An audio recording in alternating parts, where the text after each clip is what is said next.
வாசிக்கப்பட்டதான வசனங்களிலிருந்து கொடுக்க போகிற செய்தி என்னவென்றால், the economic recession after the days of Elijah. The economic recession after the days of Elijah. எலியாவின் நாட்களுக்கு பின்பு வருகின்ற பொருளாதார வீழ்ச்சி. எலியாவின் நாட்களுக்கு பின்பு வருகின்ற பொருளாதார வீழ்ச்சி. The economic recession after the days of Elijah. நம்ம இப்பொழுது எந்த நாளைக்கு பின்பே இருக்கிறோம்? எலியாவின் நாட்களுக்கு பின்பாக இருக்கிறோம். எத்தனை பேர் விசுவாசிக்கிறோம்? எலியா யாரு? பிரதர் பிரணாம் தான் எலியா. அவர் எலியாவின் ஆவியை பிரதர் பிரணாமுக்கு கொடுத்து எலியா என்ன செய்தாரோ அதே காரியத்தை ஆவிக்குரியபரமாக செய்யத்தக்கதாக ஆண்டவர் கிருபை தந்தார். எலிஜா அனாயிண்டிங் அவருக்கு வந்தது. எலியாவை கர்த்தர் 1965 எடுத்துக்கொண்டார். அந்த எலியாவின் செய்தி நமக்கு இருக்கிறது. ஹல்லேலூயா. எலியாவுக்கு பின்பு எலிசா வருகிறார். எலிசா ஊழியம் தான் மணவாட்டி ஊழியம். இப்பொழுது நம்ம அந்த ஊழியத்தில் இருக்கிறோம். பிரைட் மினிஸ்ட்ரி இருக்கிறதுலே அதிக குளோரியஸ் மினிஸ்ட்ரி பிரைட் மினிஸ்ட்ரி. சொல்லப்போனால் எலிஜா மினிஸ்ட்ரியை விட இது மேலான ஊழியம். ஒரு பில்டிங் என்னதான் மேஸ்திரி கட்டினாலும் கடைசியாக பெயிண்ட் அடித்து அதை ஒயிட் வாஷ் பண்ணி அதை அலங்கரிக்கிற வேலை தான். அதுதான் அந்த பில்டிங்கை நல்லா அழகாக காண்பி. அதே போல அந்த ஃபினிஷிங் டச் பண்ணும்படியாக ஆண்டவர் நமக்கு ஒரு ஊழியத்தை கொடுத்திருக்கிறார். ஹல்லேலூயா. நம்ம அந்த மணவாட்டி ஊழியத்தில் இருக்கிறோம். எலியாவை ஆண்டவர் காட்சியை விட்டு எடுத்துக்கொண்டார். எலியா செய்தியை கொடுத்துட்டு போயிட்டார். 1120 செய்தியை கொடுத்துட்டு போயிட்டார். அற்புத அடையாளங்களினாலே எலியாவின் ஊழியத்தை ஆண்டவர் உறுதிப்படுத்தினார். மேக சம்பத்தினாலும் அக்னி சம்பத்தினாலும் கர்த்தர் உறுதிப்படுத்தினார். இப்பொழுது பிரைட் மினிஸ்ட்ரி இருக்கிறது. ஆண்டவர் நமக்கென்று ஒரு ஊழியத்தை வைத்திருக்கிறார். இந்த ஊழியம் தான் கடைசி ஊழியம். இந்த கடைசி ஊழியம் பில்டிங்கை வந்து ஃபினிஷ் பண்ணுற ஊழியம். ஃபினிஷிங் டச் தான் காஸ்ட்லி. வீடெல்லாம் கட்டிட்டோம், சீலிங் போட்டோம், இவ்வளோ தான் செலவாக இருக்குது, இன்னும் கொஞ்சம் தான் செலவாக போகுதுன்னு நினைப்பாங்க. அது அப்போ தான் பணம் அதிகமாகிடும். ஃபினிஷிங் டச் தான் காஸ்ட்லியானது. அந்த மினிஸ்ட்ரியை செய்யும்படியாக கர்த்தர் நமக்கு அதை வைத்து போயிருக்கிறார். ஹல்லேலூயா. ஆனால் இதே நேரத்தில் இந்த after the days of Elijah, எலியாவின் நாட்களுக்கு பின்பு என்ன வருகிறது என்றால் எக்கனாமிக் ரிசெஷன், பொருளாதார மந்த நிலைமை ஏற்படுகிறது, பொருளாதார பின்னடைவு ஏற்படுகிறது, பொருளாதார வீழ்ச்சி ஏற்படுகிறது. இன்னைக்கு நம்ம விதமான நேரத்தை இருக்கும். நம்ம எல்லாருக்குமே இங்கே இருக்கிற எல்லாருக்குமே லட்சக்கணக்கில் பணம் தேவை. உங்களுக்கு எனக்கும் தேவை. எல்லாருக்குமே லட்சக்கணக்கில் பணம் தேவை. அவ்விதமான ஒரு காலத்தில் இருக்கிறோம். அந்த காலத்தில் கொஞ்சம் வருமானம் இருந்தால் போதும். இந்த காலத்தில் நிறைய வருமானம் தேவை, நிறைய தேவை இருக்கிறது. அதே சமயத்தில் இப்போ தான் இன்ஃப்ளேஷன், அதாவது விலைவாசியானது அதிகமாக இருக்கிறது, பொருளாதார நெருக்கடி இருக்கிறது. அவ்விதமான ஒரு காலத்தில் இருக்கிறோம். பைபிளில் பழைய ஏற்பாட்டில் அது ஒரு ஷேடோவாக இருக்கிறது, ஒரு டைப்பாக கர்த்தர் அதை எழுதி வைத்திருக்கிறார். அவ்விதமான சம்பவத்தை நடக்கும்படியாக செய்திருக்கிறார். ஹல்லேலூயா. அந்த Bible is not a story. Elijah is not a story. Elisa is not a story. எலியா எலிசா என்பதெல்லாம் ஒரு ஸ்டோரி கிடையாது. It is a book of prophecy. ஹல்லேலூயா. அது நம்முடைய காலத்தை அது தீர்க்கதரிசனமாக உரைத்திருக்கிறது. இந்த கடைசி காலத்தை தான் பைபிளில் இருக்கிற எல்லாமே சொல்லுகிறது. அதனால தான் இந்த காலம் விசேஷித்த ஒரு காலம். இந்த ஊழியம் வந்து மகிமையான ஊழியம். மனுஷங்களுக்கு அது பார்த்த பெருசாக தெரியாது, வெளிப்படையான காட்சி கிடையாது. இது அந்தரங்கமாக நடக்கிற காரியம். Hallelujah. It not be a public show. Syria ராஜாவாகிய பெனாதாத் வந்து ராணுவத்தை எல்லாம் கூட்டி கொண்டு வந்து சமாரியா, இஸ்ரவேலினுடைய தலைநகர் சமாரியா, அந்த சமாரியாவை முற்றுகை போட்டார் என்று எழுதப்பட்டிருக்கிறது. நம்ம ஏற்கனவே அந்த பெனாதாத்தை குறித்து 6ஆம் அதிகாரத்தில் நம்ம வாசிக்கிறோம். 6ஆம் அதிகாரத்தில் அவன் ஏற்கனவே அவன் வந்து யுத்தம் செய்திருக்கிறார். 13 இருந்து 23 வரைக்கும் வாசிக்கும் பொழுது பெனாதாத் சீரியாவின் ராஜா. இன்னைக்கும் சீரியா தான். இன்னைக்கும் அங்கே கலவரம் நடந்து கொண்டு தான் இருக்கிறது. ISI தீவிரவாதிகள் இந்தியாவிலிருந்து சீரியாவுக்கு போறாங்க. அதை ஒரு இஸ்லாமிக் நேஷனை உருவாக்கணுங்கிறதுக்காக. கடந்த நாளில் கூட ஒரு ISI தீவிரவாதியை பிடிச்சிருக்கிறாங்க, ஹைதராபாத்தில் பிடிச்சிருக்கிறாங்க. அவன் வந்து மற்றவங்களை பிரைன் பாஸ் பண்ணி முஸ்லீம் மதத்துக்காக தீவிரவாதத்தை உயிரையே கொடுக்குற அளவுக்கு ஜனங்களுக்கு பிரைன் வாஷ் பண்ணி இங்கிருந்து அங்கே போய் அவங்க வந்து மத சம்பந்தமான யுத்தத்தை செய்கிறார்கள். சீரியாவுக்கு போகிறார்கள். சீரியா இப்பொழுது கலவரத்தில் இருக்கிறது. அதே பேர் தான் பைபிளில் இருக்குது. இப்பவும் தமஸ்கு தான், டெமாஸ்கஸ் இதான் தலைநகர். அதுதான் அதனால பைபிள் வந்து அது வந்து ஹிஸ்டரியா இருக்கிறது, அதே சமயத்தில் அது ப்ராபஸியா இருக்கிறது. ஹல்லேலூயா. எலிசா வந்து எல்லாத்தையுமே சொல்லியிருந்தான், எங்க யுத்தத்துக்கு வரா அப்படிங்கிறத சொல்லியிருந்தான். இன்னைக்கு சிரியா வந்து இஸ்ரேலுக்கு அகைன்ஸ்ட் தான், கர்த்தருடைய பிள்ளைகளுக்கு அவங்க விரோதமாக தான் இருக்கிறார்கள். அவன் எலிசாவை பிடிச்சிட்டோம்னா அவங்க ராணுவ ரகசியம் தெரியாது. அவன் ராணுவ ரகசியத்தை பேசுறத எலிசா வந்து இஸ்ரவேலின் ராஜாவுக்கு சொல்லியிருந்தான். அதனால அவன் ஆயத்தமா வந்து நம்மளை ஜெயிச்சிருக்கான். நீருடைய பள்ளி அறையில பேசுறத கூட அவன் சொல்லிடுவான். அவன் கர்த்தருடைய தீர்க்கதரிசி அப்படின்னா அந்த எலிசாவை பிடிச்சிட்டா நம்ம ரகசியம் எப்படி போகும் அப்படின்னு சொல்லி எலிசாவை பிடிக்கும்படியாக தங்கள் ராணுவத்தை அனுப்பும் பொழுது, வேலைக்காரன் வெளியே நைட்ல போகும் பொழுது ராணுவம் அங்கே இருக்கிறது. ஐயோ அதமானம், சீரிய ராணுவம் வந்திருக்கிறது, நம்ம எப்படி தப்பிக்க முடியும்? கர்த்தர் அவன் எலிசா சொல்கிறார், அவங்களோட இருக்கிற பார்க்கல நம்மளோட இருக்கிற அதிகம். ஹல்லேலூயா. இன்னைக்கு உங்க கூட இருக்கிறவங்க அதிகம். ஹல்லேலூயா. ஆயிரம் ஆயிரம் தேவதூர் நம்மோடு கூட இருக்கிறார். உலகத்துல இருக்கிறவனை காட்டு நம்ம கூட இருக்கிறது தெரியல. ஹல்லேலூயா. அவங்க அவங்களோட இருக்கிறவங்க பார்க்கிறது நம்மோடு கூட இருக்கிறவங்க தெரியும். இவன் பார்க்கும்படியாக கண்களை திறந்தரணும். 17ஆம் வசனத்தை வாசிக்கிறோம். அவனுடைய கண்ணை கர்த்தர் திறக்கும் பொழுது அக்கினிமயமான குதிரை பதங்களுக்கு இருந்தது. அக்கினிமயமான குதிரைகளும் குதிரை வீரர்களும் அங்கே எலிசாவின் கூடாரத்தை சுற்றி இருப்பதை பார்த்தார்கள். பின்பு அந்த சீரிய ராணுவத்துக்கு அவன் கண் குருடாகும்படியாக செய்தார். கண் குருடுனா எப்படின்னா பிளைண்டு கிடையாது. எலிசா தீர்க்கதரிசி யாருக்கும் தெரியாது, அது எல்லாமே தெரியும், கண்ணு நல்லா தெரியும். ஆனா எலிசா தீர்க்கதரிசி மட்டும் தெரியும். அவன் தான் எலிசா தீர்க்கதரிசி தெரியாது. அவிதமான ஒரு மயக்கம், கண் மயக்கம். இன்னைக்கு உலகத்தில் இருக்க மக்களுக்கு இந்த பைபிள் நல்லா வாசிக்க தான் தெரியும். இன்னைக்கு சாப்பிட்ற மக்கள் பைபிளை நல்லா வாசிப்பாங்க, கண்ணு தெரியதான் செய்யும். ஆனா அதுக்குள்ள என்ன வெளிப்பாடு இருக்குன்னு தெரியும். அவிதமான குரு இயேசு கிறிஸ்து தான் ரெவலேஷன் ஆஃப் ஜீசஸ் கிரைஸ்ட் அவங்களுக்கு தெரியாது. அவங்களுக்கு கேட்ராக் இருக்குது, ஒரு கடவுளுக்கு 3 கடவுள் தெரியும். அவங்க இயேசு கிறிஸ்துவின் நாமமே அல்லாமல் வேற நாமம் இல்லைன்னா அவங்களுக்கு 2 நாமம் இருக்கும், பிதா குமாரன் பசுத்தாவின் நாமம், இயேசு கிறிஸ்து நாமம். ஆக அவங்க வந்து ஆண்டவர் 5 விதமான ஊழியத்தை ஏற்படுத்தினார் அப்படின்னு போட்டிருக்குது. சிலரை வந்து அப்போஸ்தலராகவும், சிலர் தீர்க்கதரிசிகளாகவும், சிலரை அவர் சுவிசேஷர்களாகவும், மேய்ப்பராகவும், போதகராகவும் ஏற்படுத்தினார். இவங்களுக்கு 900 ஸ்தாபனம் உண்டு. ஏஜி சர்ச்சு, நாங்கள் பெந்தகோஸ்து, நாங்கள் சிஎஸ், நாங்கள் ஆர்சி. இவங்களுக்கு இந்த மாதிரி தான் தெரியுமே ஒழிய இவங்களுக்கு பைபிள் படித்தாலும் அதில் இருக்க மறைஞ்சிருக்கிற ரகசியம் தெரியாது, அந்த வெளிப்பாடு தெரியாது. It's revelation of Jesus Christ. Hallelujah. நீங்க எதை சேர்ந்தவங்க? நாங்கள் இயேசு கிறிஸ்து வெளிப்பாட்டை சேர்ந்தவங்க. ஹல்லேலூயா. சிஎஸ்சியா புத்திரனா ஆசியா கிடையாது, பெந்தகோஸ்தா கிடையாது. நாங்கள் வந்து இயேசு கிறிஸ்து வெளிப்பாட்டை சேர்ந்தவர்கள். ஹல்லேலூயா. நம்ம இந்த பைபிளை படிக்கும் பொழுது நம்ம இயேசு கிறிஸ்துவையும் அவருடைய ப்ரோக்ராமையும் நம்ம காட்டுவோம். எத்தனை பேர் காட்டுவோம்? Jesus and his programme. இந்த பைபிள் வந்து இயேசுவும் அவருடைய ப்ரோக்ராமை குறித்து எழுதியிருக்கிறது. சாப்பிட்டு மக்களுக்கு கண்ணு தெரியல. இங்க ஒரு தீர்க்கதரிசி இருக்கிறார், கர்த்தர் கடைசி காலத்துல தீர்க்கதரிசி அனுப்பினார், 7ஆம் தூதனை அனுப்பினார், அவங்களுக்கு தெரியாது. பிரைடு மினிஸ்ட்ரி இருக்குது, தெரியாது. அதே போல ஒரு கண் மயக்கம் வந்தது. நேச்சுரலா அவங்களுக்கு எலிசா தீர்க்கதரிசி மட்டும் தெரியாது, வேற எல்லாம் தெரியும். எலிசா அவளை கூட்டிக் கொண்டு போய் அங்கே ராஜா அரண்மனைக்கு கூட்டிக் கொண்டு பொழுது சீனியர்கள் பயங்கர விரோதிகள், ஜென்ம விரோதிகள். அதனால இவங்களெல்லாம் வெட்டிடலாமா அப்படின்னு ராஜா கேட்கும் பொழுது, வெட்டாத, சாப்பாடு கொடுத்தாரு, யாரையும் கொல்லாத, நல்ல சாப்பாடு கொடுத்து அனுப்பு அப்படின்னு எலிசா தீர்க்கதரிசி சொல்லுகிறார். 21-22 வாசிக்கலாம். இஸ்ரவேலின் ராஜா அவரை கண்டபோது எலிசாவை பார்த்து, என் தகப்பனே, நான் அவரை வெட்டி போடலாமா என்று கேட்டான். அதற்காக, நீர் வெட்ட வேண்டாம், நீர் உடைய பட்டயத்தாலும் உடைய வில்லினாலும் சிறையாக்கி கொண்டவர்களை வெட்டுகிறீரோ?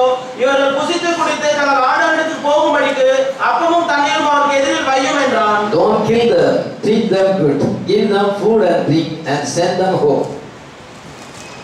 அதனால அவங்களுக்கு வந்து அவங்கள கொல்லாத, நல்ல சாப்பாடு கொடுத்தாரு. வெக்கப்பட்டு போனாங்க. எலிசா தீர்க்கதரிசியை பிடிக்க போயிட்டு கடைசியில் வெக்கப்பட்டு போய் திரும்பினாங்க. கொஞ்ச நாள் அந்த பெனாதாத்து சண்டைக்கு வரல, மறுபடியும் சண்டைக்கு வர ஆரம்பிச்சான், யுத்தத்துக்கு வர ஆரம்பிச்சான். யுத்தம் பைபிள்ல வந்து டீன்ஸ் போட்டிருக்கு, புயல் காற்று. அந்த டீன்ஸ் லெட் லூஸ் அகைன், அந்த காற்றுகள் கட்டமைத்து விடப்பட்டது. யுத்தம் என்றால் அது காற்று பைபிள். அவங்கள காற்று மறுபடியுமாக கட்டமைத்து விடப்பட்டது. நென்காத்து ஏற்கனவே வெக்கப்பட்டு போனான். வெக்கப்பட்டு போனவன அதோடு கூட அவன் யுத்தத்துக்கு வராம போயிருக்கணும். ஆனா அவன் கொஞ்ச நாள் ஆனவன அதெல்லாம் மறந்துட்டான். அதே போல ஜனங்களுக்கு வந்து கொஞ்ச நாள் மறந்துடும், தேவ பயம் இல்லாமல் போயிடும். அதே தவிர மறுபடியும் செய்வது. அதே போல இஸ்ரவேல் விரோதமா யுத்தத்துக்கு வந்தா கர்த்தர் வெட்கப்படுத்தி அனுப்பினார். இதை சாப்பாடு சாப்பிட்டு வெட்கத்தோடு திரும்பி போனாங்க. ஆனா மறுபடியும் யுத்தத்துக்கு வரும் பொழுது செய்த பாவத்தையே மறுபடியும் செய்வது. கொஞ்ச நாள்ல தேவ பயம் போயிடும். அந்த தண்டனை வரும் பொழுது கொஞ்சம் பயம் இருக்கும். தண்டனை போன பிறகு அதுக்கு பிறகு பழையபடி அதே பாவத்தை செய்வது. யுத்தத்துக்கு மறுபடியும் வரும் பொழுது அவன் என்ன செய்தான் என்றால், அந்த யுத்தம் ஜனங்களை கொல்ல வேண்டும் என்று இல்லாதபடி அங்க ஜனங்களுக்கு ஒரு பொருளாதார நெருக்கடியை ஏற்படுத்த வேண்டும் என்று நினைத்து அந்த ஜனங்கள் பொருளாதார நெருக்கடியில பட்டினியில சாகணும் அப்படிங்கிறதுக்காக சமாரியா பட்டணத்தை முற்றுகை போட்டான். சமாரியை சுற்றி கோட்டை இருக்கிறது. அந்த முற்றுகை போட்ட உடனே எந்த பிசினஸ் நடக்காது. வெளியே இருந்து பொருள் உள்ள வராது, உள்ள இருந்து பொருள் வெளியே போக முடியாது. இவ்விதமான முற்றுகை போட்டனாலே ரொம்ப நாளா முற்றுகை போட்டு அவனுக்கு பொருளாதார நெருக்கடியை ஏற்படுத்த வேண்டும் என்று அவன் நினைத்தான். ஜனங்கள் பட்டினியினாலே சாக வேண்டும் என்று நினைத்தான். இவ்விதமான ஒரு யுத்தத்தை அவன் செய்தான். அதனால the war was designed to create inflation. The war was designed to break the economy. இது அவனுடைய பொருளாதாரத்தை சீர்குலைக்க வேண்டும் என்று அவன் அவ்விதமாக செய்ய நினைக்கும் பொழுது என்ன ஏற்பட்டது என்றால், பஞ்சம் ஏற்பட்டது. பட்டணத்துக்குள்ள இருக்க பொருளெல்லாம் தீர்ந்து விட்டது. ஜனங்கிட்ட காசு இருக்குது, ஆனா பொருள் இல்லை. ஆனால் ஒரு கழுதை தலை 80 வெள்ளிக்காசுக்கு போடுது என்று சொல்லப்பட்டது. புறாவுக்கு போடுகிற காப்படி பயிர் 5 வெள்ளிக்காசுக்கு விற்கிற வரைக்கும் அவன் முற்றுகை போட்டான். 25 வாசிக்கணும். அதனால் சமாரியாவிலே கொடிய பஞ்சம் உண்டாயிற்று. ஒரு கழுதை தலை 80 வெள்ளிக்காசுக்கும் புறாக்களுக்கு போடுகிற காப்படி பயிர் 5 வெள்ளிக்காசுக்கும் விற்கப்படும் மட்டும் அதை முற்றுகை போட்டார்கள். ஒரு கழுதை தலை 80 வெள்ளிக்காசுக்கு விற்கிறாங்க. ஒரு வெள்ளிக்காசுனா எத்தனை ரூபாய்னு பாருங்க. 80 வெள்ளிக்காசுனா எவ்வளவு ரூபாய்னு பாருங்க. கழுதை தலைய மனுஷன் சாப்பிடுறோம். அந்த கழுதை தலையில ஏதாவது ஃப்ளஷ் இருக்குமா? இருக்காது. அப்படி கழுதை தலையே 80 வெள்ளிக்காசுனா கழுதை தொடை என்ன விலை இருக்கும்? கழுதை முதுகு பகுதி என்ன விலை இருக்கும்? அவன் முன்னத்தோட பின்னத்தோடலாம் எவ்வளோ விலைக்கு போகும்னு பாருங்க. அதெல்லாம் ஃப்ளஷ் இருக்கு. இதில் ஃப்ளஷ் கிடையாது. இதே 80 வெள்ளிக்காசுக்கு போச்சுன்னா அதுக்கு மேலே விலைக்கு போயிடும். புறாக்கு போடுகிற காப்படி பயிர் 5 வெள்ளிக்காசுக்கு போகிறது. இந்த மாதிரி ஒரு பயங்கர பிரைஸ் ரைஸ் ஆனது, இன்ஃப்ளேஷன் ஏற்பட்டது. ஜனங்கள் பட்டினினாலே மறித்து கொண்டிருக்கிறார்கள். இவ்விதமான ஒரு முத்திரை அவன் போட்டான் என்று பேசி இதுல நாங்கள் சீல்ஸை பார்க்கிறோம், முத்திரைகளை நம்ம பார்க்கிறோம். இந்த முத்திரைகளுக்கு படம் போட்டிருக்கு. 2ஆம் முத்திரையில அது யுத்தத்தை பிரிக்கிறது. வெளிப்படுத்தல் 6ஆம் அதிகாரம் 3-4 வாசிக்கும் பொழுது அவர் 2ஆம் முத்திரையை உடைக்க கண்டேன். அப்பொழுது ஒரு சிவப்பு நிறமுள்ள குதிரை புறப்பட்டது. அதன் மேல் ஏறி இருந்தவன் என்ன சொன்னால், ஒரு பெரிய ஏறி இந்த பூமியில் உள்ளவருடைய சமாதானத்தை எடுத்துக் கொள்ளும்படியான அவனுக்கு அதிகாரம் கொடுக்கப்பட்டது. ஒரு பெரிய பட்டயம் அவனுக்கு கொடுக்கப்பட்டது. அதனால படத்தில் பார்க்கிறோம், பெரிய பட்டயத்தை வச்சிருக்கிறார். சிவப்பு குதிரையில போகிறார். பூமியில் உள்ளவர்கள் ஒருவரை ஒருவர் கொலை செய்யத்தக்கதாக சமாதானத்தை பூமியிலிருந்து எடுத்துக் கொள்ளும்படியான அதிகாரத்தை அவனுக்கு கொடுக்கப்பட்டது. செகண்ட் சீல் வார் வாரம் நம்ம பார்க்கணும். தேர்ட் சீல் என்னவென்றால், அவர் 3ஆம் முத்திரை உடைத்த பொழுது கருப்பு குதிரையை கண்டேன். அதன் மேல் ஏறியவன் தராசை பிடித்திருந்தான். தராசு பேலன்ஸ், அங்க பாருங்க பேலன்ஸ். தராசை அவன் பிடித்திருந்தார். ஒரு பணத்துக்கு ஒரு படி கோதுமை என்றும், ஒரு பணத்துக்கு 3 படி வாக்கோதுமை என்றும், எண்ணெயும் திராட்சரசத்தையும் சேதப்படுத்தாது என்று 4 ஜீவன்களின் மத்தியிலிருந்து உண்டான சத்தத்தை கேட்டேன் என்று எழுதியிருக்கும் பொழுது அது எக்கனாமிக் ரிசர்ச், பொருளாதார வீழ்ச்சியை குறிக்கும். தேர்ட் சீல் அங்கே இருக்கிறது. 4th சீல் 4ஆம் ஜீவன்களிலிருந்து கழுகு, நீ வந்து பார் என்று சொல்ல கேட்டேன். நான் பார்த்த பொழுது மங்கின நிறம் உள்ள குதிரை புறப்பட்டது. அதன் மேல் ஏறியவனுக்கு மரணம் என்று பெயர். இதை பஞ்சத்தினாலும் பட்டயத்தினாலும் சாவினாலும் பூமியின் திசுமுறைகளாலும் பூமியில் காப்பவர்களை கொலை செய்யும்படியான அதிகாரம் அவர்களுக்கு கொடுக்கப்பட்டது. பஞ்சம், பட்டினி, சாவு, துஷ்டமிரிகள். துஷ்டமிரிகள்னா இந்த பாக்டீரியாஸ், டெங்கு காய்ச்சல் ஏற்படுது. அது ஒரு மிருகம் தான், அது ஒரு பீஸ்ட். துஷ்டம் மைக்ரோஸ்கோப்ல தான் பார்க்க முடியும். ஆனாலும் அது ஒரு ஜீவன் தான். அது என்ன செய்யுதுன்னா டெங்கு, டைபாய்டு காய்ச்சல் எல்லா விதமானது பாக்டீரியாஸ் ஏற்படுது. இன்னைக்கு அவ்விதமான தொற்று வியாதிகள், பிளைட்ஸ் இன்னைக்கு உலகத்தில் வந்து கொண்டிருக்கிறது. அந்த கத்து நமக்கு ஈகிள் அனைத்தையும் கொடுத்துருக்காரு. எத்தனை விசுவாசிக்கிறோம்? This is in the days after Elijah. இந்த காலம் என்ன வந்தால் after Elijah. எலியாவின் காலத்துக்கு பின்பு. நம்ம இன்னைக்கு எந்த காலத்துல இருக்கிறோம்? எலியாவின் காலத்துக்கு பின்பு இருக்கிறோம். எலியாவை குறித்து நம்ம வெளிப்படுத்தல் 10ஆம் அதிகாரம் 6-7 ஏழாம் தூதனுடைய சத்தத்தின் நாட்களில் ரெக்கார்டு போது தேவதரிசனம் நிறைவேறும். Elijah was Revelation 10:7. The God of Israel, இஸ்ரவேலின் தேவன், வெளிப்படுத்தல் 10:1 வாசிக்கும். Was in Revelation 10:1. Elisa was Revelation 10:8-11. எலிசாவுடைய எங்க இருக்கிறது? வெளிப்படுத்தல் 10ஆம் அதிகாரம் 8ல இருந்து 12 வரைக்கும். நம்ம இந்த எலிசாவுடைய இதுல இருக்கு. எதுவே விசுவாசிக்கிறோம். எசபேல் எங்க எழுதப்பட்டிருக்குது? எசபேல் தான் ரோமன் கத்தோலிக்க sober. Jezebel was Revelation 13 and 17. 13, 17, 18. இதுல எசபேலை குறித்து நம்ம பார்க்கணும். அதற்கு எகனாமிக் ரிசெஷன் மூன்றாம் முத்திரையிலே அங்கே பொருளாதார வீழ்ச்சியை குறித்து நம்ம பார்க்கிறோம். வெளிப்படுத்தல் 13ஆம் அதிகாரம் 16-18 வரைக்கும் இருக்கிறது. மிருகத்தின் முத்திரையை நமக்கு வாசிக்கும். மிருகத்தின் முத்திரையை தரித்து கூடாது, விற்கவும் கூடாது, கொள்ளவும் கூடாது, அப்படி செய்தார். அதுதான் எகானமிக் ரிசெஷன். விதமான ஒரு காலத்துல நம்ம ஜீவித்துக் கொண்டிருக்கோம். ஹல்லேலூயா. அன்னைக்கு எப்படி அந்த காலம் வந்துச்சோ அதே மாதிரி இந்த காலம் வந்து அது நேச்சுரல், இது ரியல், இது ஸ்பிரிச்சுவல். பைபிள்ல நமக்கு ஒரு ப்ராபசியா எழுதப்பட்டிருக்கு. அங்கே நடந்த சம்பவமானது நம்ம காலத்தை அறியத்தக்கதாக பரிசுத்த ஆவியானவர் அதை அனுமதித்திருக்கிறார். ஆமென். 25ஆம் வசனத்தை வாசிக்கலாம், 26ஆம் வசனத்தை வாசிக்கலாம். இஸ்ரவேலின் ராஜா அலங்கத்தின் மேல் நடந்து போகையில் ஒரு ஸ்திரீ அவனை பார்த்து கூப்பிட்டு, ராஜாவாகிய ஆண்டவரே ரட்சியும் என்றாள். ஏதோ சீரிய ராணுவம் முற்றுகை போடப்பட்டிருக்கிறது. எப்ப அவன் முற்றுகையை கைவிடுவான்னு தெரியாது, யாருக்குமே தெரியாது. முற்றுகை இருக்கும் வரைக்கும் பஞ்சம் தான் இருக்கும். முற்றுகை இருக்கும் வரைக்கும் ஜனங்கள் பட்டினியினாலே செத்து கொண்டிருக்காரு. எந்த நேரத்தில் அவன் முற்றுகையை கைவிடுவான்னு தெரியாது. இந்த யெகோரா, ஆகாபுடைய குமாரன் யெகோரா, அந்த சீரிய ராணுவத்தை எதிர்க்க அவன் பலம் கிடையாது. அவன் கத்தரை விட்டு பின்வாங்கி போய்விட்டான், விக்கிரகாரனை செய்கிறான், இயேசுடைய உபதேசத்தில் இருக்கிறான். ஆனால் அந்த சீரியர்களை ஜெயிக்க அவனால் முடியாது. அவன் சும்மா முற்றுகை போட்டிருக்கிறான். என்னைக்கு முற்றுகை அவன் கைவிடுறானோ அன்னைக்கு தான் பொருளாதாரம் சரியாகும். இன்னைக்கு 200 கோடி பிசாசுகள் கட்டமைக்கப்படப்பட்டு உலகம் இன்னைக்கு அதிக பாவத்தில் இருக்கிறது. பொருளாதார வீழ்ச்சி ஏற்படுது. பஞ்சம், பசி, பட்டினி, சாவு, பாவம் எல்லாமே அதிகமா இருக்கிறது. அவ்விதமான ஒரு காலத்துல நம்ம ஜீவித்துக் கொண்டிருக்கிறோம். ஆமென். எகனாமிக் ரிசெஷன், பிசாசின் ஆவிகள் கட்டமைத்து விடப்பட்டு அது முற்றுகை போட்டிருக்கிறது. அந்த நேரத்தில் பஞ்சமானது எவ்வளவு சிவியரா இருக்குன்னு பாருங்க. 2 பெண்களை குறித்து நம்ம வாசிக்கிறோம். மொத்தம் இந்த சம்பவத்துல 7 கேரக்டர் இருக்கு. 7 கேரக்டர்.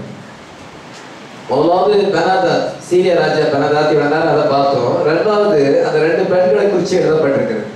இந்த 2 பெண்கள் என்ன சொல்றாங்க? 27ஆம் வசனத்தை வாசிக்கலாம். அதற்கு அவன், கர்த்தர் உன்னை ரட்சிக்காதிருந்தால் நான் எதிலிருந்து எடுத்து உன்னை ரட்சிக்கலாம்? களஞ்சியத்தில் இருந்தா, ஆலையில் இருந்தா என்று சொல்லி ராஜா பின்னையும் அவளை பார்த்து, உனக்கு என்ன வேண்டும் என்று கேட்டான். அதற்கு அவள், இந்த ஸ்திரீ என்னை நோக்கி, உன் மகனை தா, அவனை இன்று தின்போம், நாளைக்கு என் மகனை தின்போம் என்றார். அப்படியே என் மகனை ஆக்கி தின்றோம். மறுநாள் நான் இவளை நோக்கி, நான் உன் மகனை தின்ன, அவனை தா என்றேன். அவள் தன் மகனை ஒழித்து விட்டாள் என்றாள். சரி, இப்பொழுது ராஜா அலங்கத்தின் மேல நடந்து போகிறார். அலங்கத்தின் மேல நடந்து போகும் பொழுது ஒரு இஸ்ரீ ஒரு பெண் என்னை ரட்சியும் என்று சொல்லும் பொழுது, கர்த்தர் உன்னை ரட்சிக்காவிட்டால் நான் எப்படி உன்னை ரட்சிக்க முடியும்? களஞ்சியத்தில் இருந்தா, ஆலையில் இருந்தா, அவன் என்ன சொல்றான்னா, நீ இருந்துன்னா என்ன எனக்கு என்ன பார்த்து உதவி செய்யும் சொல்ற, கர்த்தரே உனக்கு உதவி செய்யலையே, நான் எப்படி உனக்கு உதவி செய்ய முடியும்? நீ என்னிடத்துல எதிர்பார்க்கிற, கர்த்தர் உன்னை கைவிட்டுட்டாரு, உன்னை உதவி செய்யல அப்படிங்கிறத சொல்றான். அவன் ஆகாபின் சன் ஆஃப் மேடர், கொலகாரனுடைய அவன் மகன். இப்பொழுது அவன் கர்த்தரை விட்டு பின்வாங்கி ஏசபேல் உபதேசத்துல விக்கிரகாரர்கள் இருக்கிறதுனால என்ன ஏற்படுதுன்னா, ஸ்டோர் ஹவுஸ்லாம் எம்டியா மாறிட்டு, அங்க களஞ்சியத்துல இல்ல, கோடூர்ல எந்த இதுவும் இல்ல, களஞ்சியத்துல இல்ல, இது ஆலையில திராட்சரசம் இல்ல, எல்லாம் எம்டியா இருக்குது. பொருளாதாரத்தை அவன் சீர்படுத்த முடியல. அந்த கவர்மெண்டால பொருளாதாரத்தை சீர்படுத்த முடியல. விலைவாசியை கண்ட்ரோல் பண்ண முடியல. சரியான நிர்வாகம் இல்லை. ஏதோ யுத்தம் அங்கே வந்திருக்கிறது. இவ்விதமாக இருக்கும் பொழுது என்ன உனக்கு நான் என்ன செய்யணும் கேட்கும் பொழுது அவள் சொல்லுகிறார், நாங்க 2 பேர் பக்கத்து வீட்டுக்காரிங்க, 2 பேர் பேசிக்கிட்டு வச்சுக்கோ, இன்னைக்கு உன் பிள்ளைய ஆக்கி சாப்பிடலாம், நாளைக்கு என் பிள்ளைய, இன்னைக்கு என் பிள்ளைய ஆக்கி சாப்பிடலாம், நாளைக்கு உன் பிள்ளைய சாப்பிடலாம் அப்படின்னு சொல்லும் பொழுது, என் பிள்ளைய நேற்று நாங்கள் ஆக்கி தின்னோம், ஆனால் இன்னைக்கு உன் பிள்ளைய தான் என்று சொன்னால் அவன் வந்து குழந்தைய ஒழிச்சு வச்சுட்டா, நீ தான் எனக்கு நியாயத்தை செய்யும், அவன் குழந்தைய சாப்பிடுறதுக்கு கொடுக்கும்படியா நீ சொல்லும் அப்படின்னு அந்த விதமான ஜஸ்டிஸ் நியாயத்தை கேட்கும் பொழுது எவ்வளோ பயங்கரமான காரியம். அந்த பஞ்சம் வந்து எவ்வளோ மோசமாக இருக்கிறது. It shows you the intensity of the economic recession. அது எவ்வளவு கொடூரமாக இருக்கிறது என்பதை பாருங்கள். ஒரு தாய் வந்து தன்னுடைய குழந்தையை ஆக்கி தின்னுற அளவுக்கு கொடூரமான இருதயம், கடின இருதயம் இருக்கிறது. அவ குழந்தையை ஆக்கி தின்னக்கு தராதபடி ஒழிச்சு வச்சுட்டா, நாங்கள் இவ்விதமா ஒப்பந்தம் பண்ணியிருந்தோம், நீர் தான் நியாயத்தை செய்ய வேண்டும் என்று அவளை வைக்கிறார். She wanted the king to intervene and bring justice. நீர் இதை கலையிட்டு நீர் வந்து நியாயத்தை செய்ய வேண்டும் என்று சொல்லும் பொழுது ராஜா தன் வஸ்திரத்தை கிழித்து கொண்டார் என்று பார்க்கலாம். இந்த பெண் வந்து கனவு கண்டுட்டு இருக்கிறார், நாளைக்கு அந்த குழந்தையுடைய தொடைய அந்த கையெல்லாம் கடிச்சு நான் சாப்பிட போறேன், நாளைக்கு அவிச்சப்பட்டையை சாப்பிட போறேன், ஆப்பிள் சாப்பிட போறேன் அப்படின்னு இல்லை, அந்த குழந்தைய வந்து நாளைக்கு சமைச்சு சாப்பிட்டா எப்படி இருக்கும் அப்படின்னு எவ்வளவு கொடூரமான இருக்காரு. இவ்விதமாக நடக்கும்னு ஆண்டவர் சொல்லியிருக்கிறார். நீங்க வந்து கர்த்தருடைய வார்த்தைக்கு செவி கொடுக்கலன்னா உங்களுக்கு அதிகமான சூழலை வரும்னு சொல்லி இருக்கிறார். இளைஞராக 26-27 வாசிக்கலாம். இன்னும் இவைகள் எல்லாவற்றாலும் நீங்கள் எனக்கு செவி கொடாமல் எனக்கு எதிர்த்து நடந்தால், நானும் உங்களோட உங்களுக்கு எதிர்த்து நடந்து நானே உங்கள் பாவங்கள் நிமித்தம் உங்களை ஏழத்தனையாய் தண்டிப்பேன். உங்கள் குமாரரின் மாம்சத்தையும் உங்கள் குமாரத்திகளின் மாம்சத்தையும் புசிப்பீர்கள். உங்கள் குமாரரின் மாம்சத்தையும் உங்கள் குமாரத்திகளின் மாம்சத்தையும் புசிப்பீர்கள். ஏசுதேவ ஆண்டவர் சொல்லி இருக்கிறார், கர்த்தருடைய வார்த்தைக்கு செவி கொடுக்காதபடி நீ உன் சொந்த வழியில போனீன்னா இது ஆசீர்வாதத்துக்கு பதிலாக சாபம் வரும், சத்துரு வந்து உங்களை கொச்சுகை போடுவான், பஞ்சம் உண்டாகும். அப்போ உங்களுக்கு கடினமான இருதயம் ஏற்பட்டு உங்களுடைய குமாரரின் குமார்த்திகளுடைய மாம்சத்தை சாப்பிடுவீர்கள். கனிபாம்சா மாறிட்டாங்க, நர மாம்ச பட்சிகளாக மாறிவிட்டாங்க. அந்த காலத்துல ஆபிரியா கண்டது தான் மனுஷனை சாப்பிட்டாங்க இருந்தாங்கன்னு சொல்லியிருக்கு. அந்த சட்டத்தை படிச்சுக்கோம். இப்போ அப்படி யாரும் இல்லை. ஆனால் இவங்க வந்து இப்போ எப்படி மாறிட்டாங்கன்னா கனிபாம்ஸ், நரமாம்ச பட்சிகள், resorting to cannibalism. ஏனென்றால் கர்த்தருடைய வார்த்தையை புறக்கணித்தது நிமித்தமாக. They rejected Elijah the prophet. அவங்க எலியா தீர்க்கதரிசியை புறக்கணித்து எலியாவின் செய்தியை புறக்கணித்ததாலே stay in the Jezebel system to worship Baal. இதோ பாகாலை வழிபட்டு யேசபேல் மார்க்கத்திலே அவர்கள் நிலைத்திருந்ததனாலே விதமான சூழ்நிலை ஏற்பட்டது. எலியா என்ன சொல்கிறார்? யேசபேல் மார்க்கத்தை விட்டு ஜீவனுள்ள தேவனத்தில் பாருங்கள், ஏன் 2 நிலையினால குந்தி நடக்கிறீங்க? கர்த்தர் தெய்வமான கர்த்தரை தொழுது கொள்ளுங்கள், பாகால் தெய்வமான பாகாலை செய்வீங்கள் என்று சொல்லும் பொழுது அந்த நேரத்தில் கொஞ்சம் ஒப்பு கொடுத்தாங்க. பழையபடி யேசபேல் சிஸ்டத்துக்கு போயிட்டாங்க. யேசபேலுடைய அந்த சிஸ்டத்துக்கு போய் அந்த மறுமைக்கு போய் அங்க பாகாலை வழிபட்டார்கள், ஜீவனுள்ள தேவனை புறக்கணித்தார்கள், எலியாவின் செய்தியை புறக்கணித்தார்கள். இன்றைக்கும் உலகம் எலியாவின் செய்தியை புறக்கணித்திருக்கு. ஒரு சிறு கூட்டமான மக்கள் எலஜா மினிஸ்ட்ரி விசுவாசிக்கிறோம். ஹல்லேலூயா. அதுக்கு தான் நம்ம சாப்பிட்றதுக்கு பக்கத்துல சாப்பிட இருந்தாலும் அங்க போகாம இங்க வரோம். ஏன் வரோம்? இங்க எலஜா மினிஸ்ட்ரி இருக்கு. ஹல்லேலூயா. எலியாவின் செய்தி இருக்கு. எலியாவின் செய்தியை அவள் புறக்கணித்து யேசபேல் மார்க்கம், சாபன மார்க்கம் வந்து யேசபேல் மார்க்கம், அந்த யேசபேல் மார்க்கத்துல இருந்தனால இவ்விதமான பஞ்சம் வந்தது. தன்னுடைய பிள்ளைகளையே ஆக்கி சாப்பிட வேண்டிய சூழ்நிலை ஏற்பட்டது. They rejected this message. God is unchanging God. தேவன் வந்து மாறாதவர். ஹல்லேலூயா. அவர் ஏற்கனவே சொன்ன சாபத்தை அவங்க மேல கொண்டு வருகிறார். நீங்க உங்களுடைய குமாரத்தின் மாம்சத்தை புசிப்பீர்கள் என்று சொன்ன அந்த சாபமானது இவங்களுடைய வாழ்க்கையிலே நிறைவேறும். நம்முடைய வாழ்க்கையில ஆசீர்வாதம் நிறைவேற வேண்டும். ஹல்லேலூயா. எப்பொழுது ஆசீர்வாதம் நிறைவேறும்? உபாகமம் 28:1 சொல்லப்பட்டிருக்கிறது, உன் தேவனாகிய கர்த்தருடைய சத்தத்துக்கு உண்மையாய் செவி கொடுத்து அவருடைய வார்த்தைக்கு கீழ்ப்படிந்தால் சொல்லப்படும் ஆசீர்வாதங்கள் எல்லாம் உங்கள் மேல் வந்து பலிக்கும். ஹல்லேலூயா.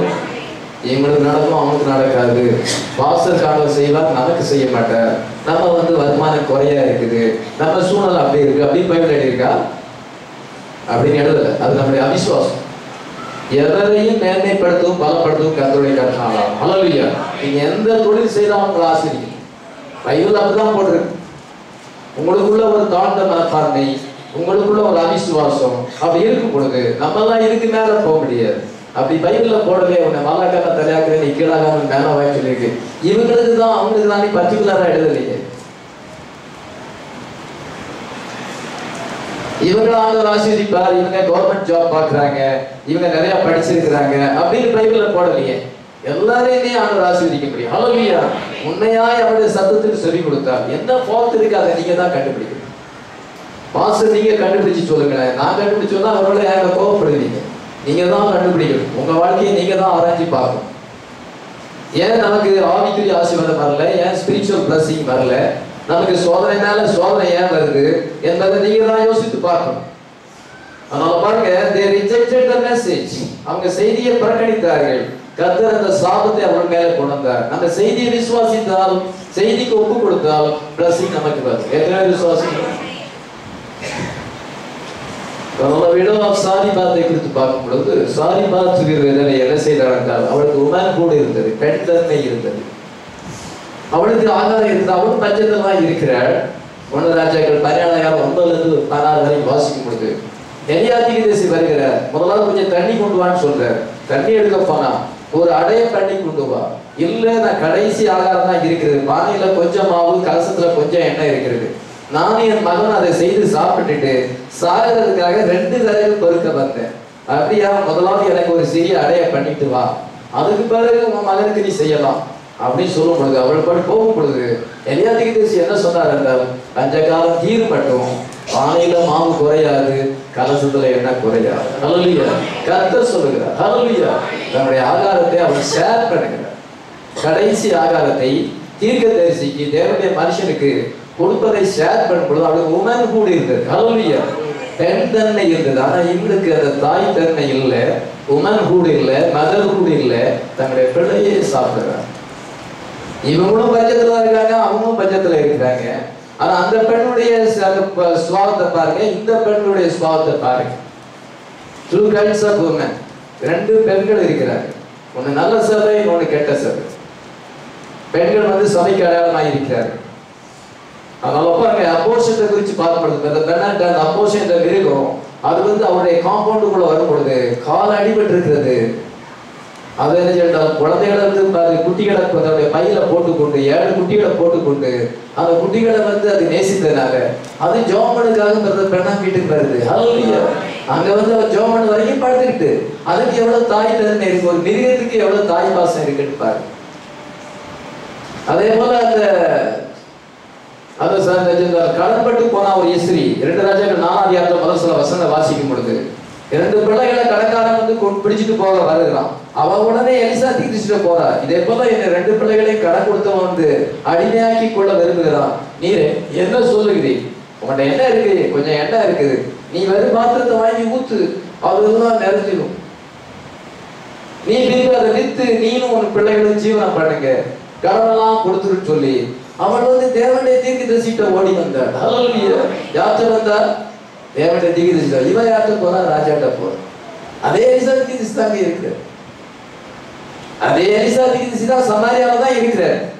இந்த பெண் வந்து எரிச்சணும், பஞ்சம் பண்ணி பசி வந்துச்சா நேரம் தீர்க்கதரிசிட்ட போகணும், தேவனுடைய மனுஷன்கிட்ட போய் ஜெபிக்க சொல்லணும். ஆனா அந்த ராஜாட்ட போய் முறையிடுதான். எப்படி பாத்தீங்களா? அந்த பெண்ணுக்கும் இந்த பெண்ணுக்குள்ள வித்தியாசத்தை பாருங்க. Widow and 2 sons. இது அவளும் அவருடைய அந்த விடோவையும் அந்த 2 பிள்ளைகளும் அங்க பாதுகாக்கப்பட்டார்கள். கடலிருந்து விடுதலையாகி சந்தோஷமாக ஜீவித்தார்கள். ஆனா இவங்க வந்து ஆக்கி தின்னுட்டு இப்பொழுது மாமகனா எனக்கு தர மாட்டேங்கிறா, ராஜாட்ட போய் முறையிடுறாங்க. தீர்க்கதரிசிட்ட போனா. ஹல்லேலூயா. இன்னைக்கு நமக்கு தேவனுடைய வார்த்தை இருக்கிறது. ஹல்லேலூயா.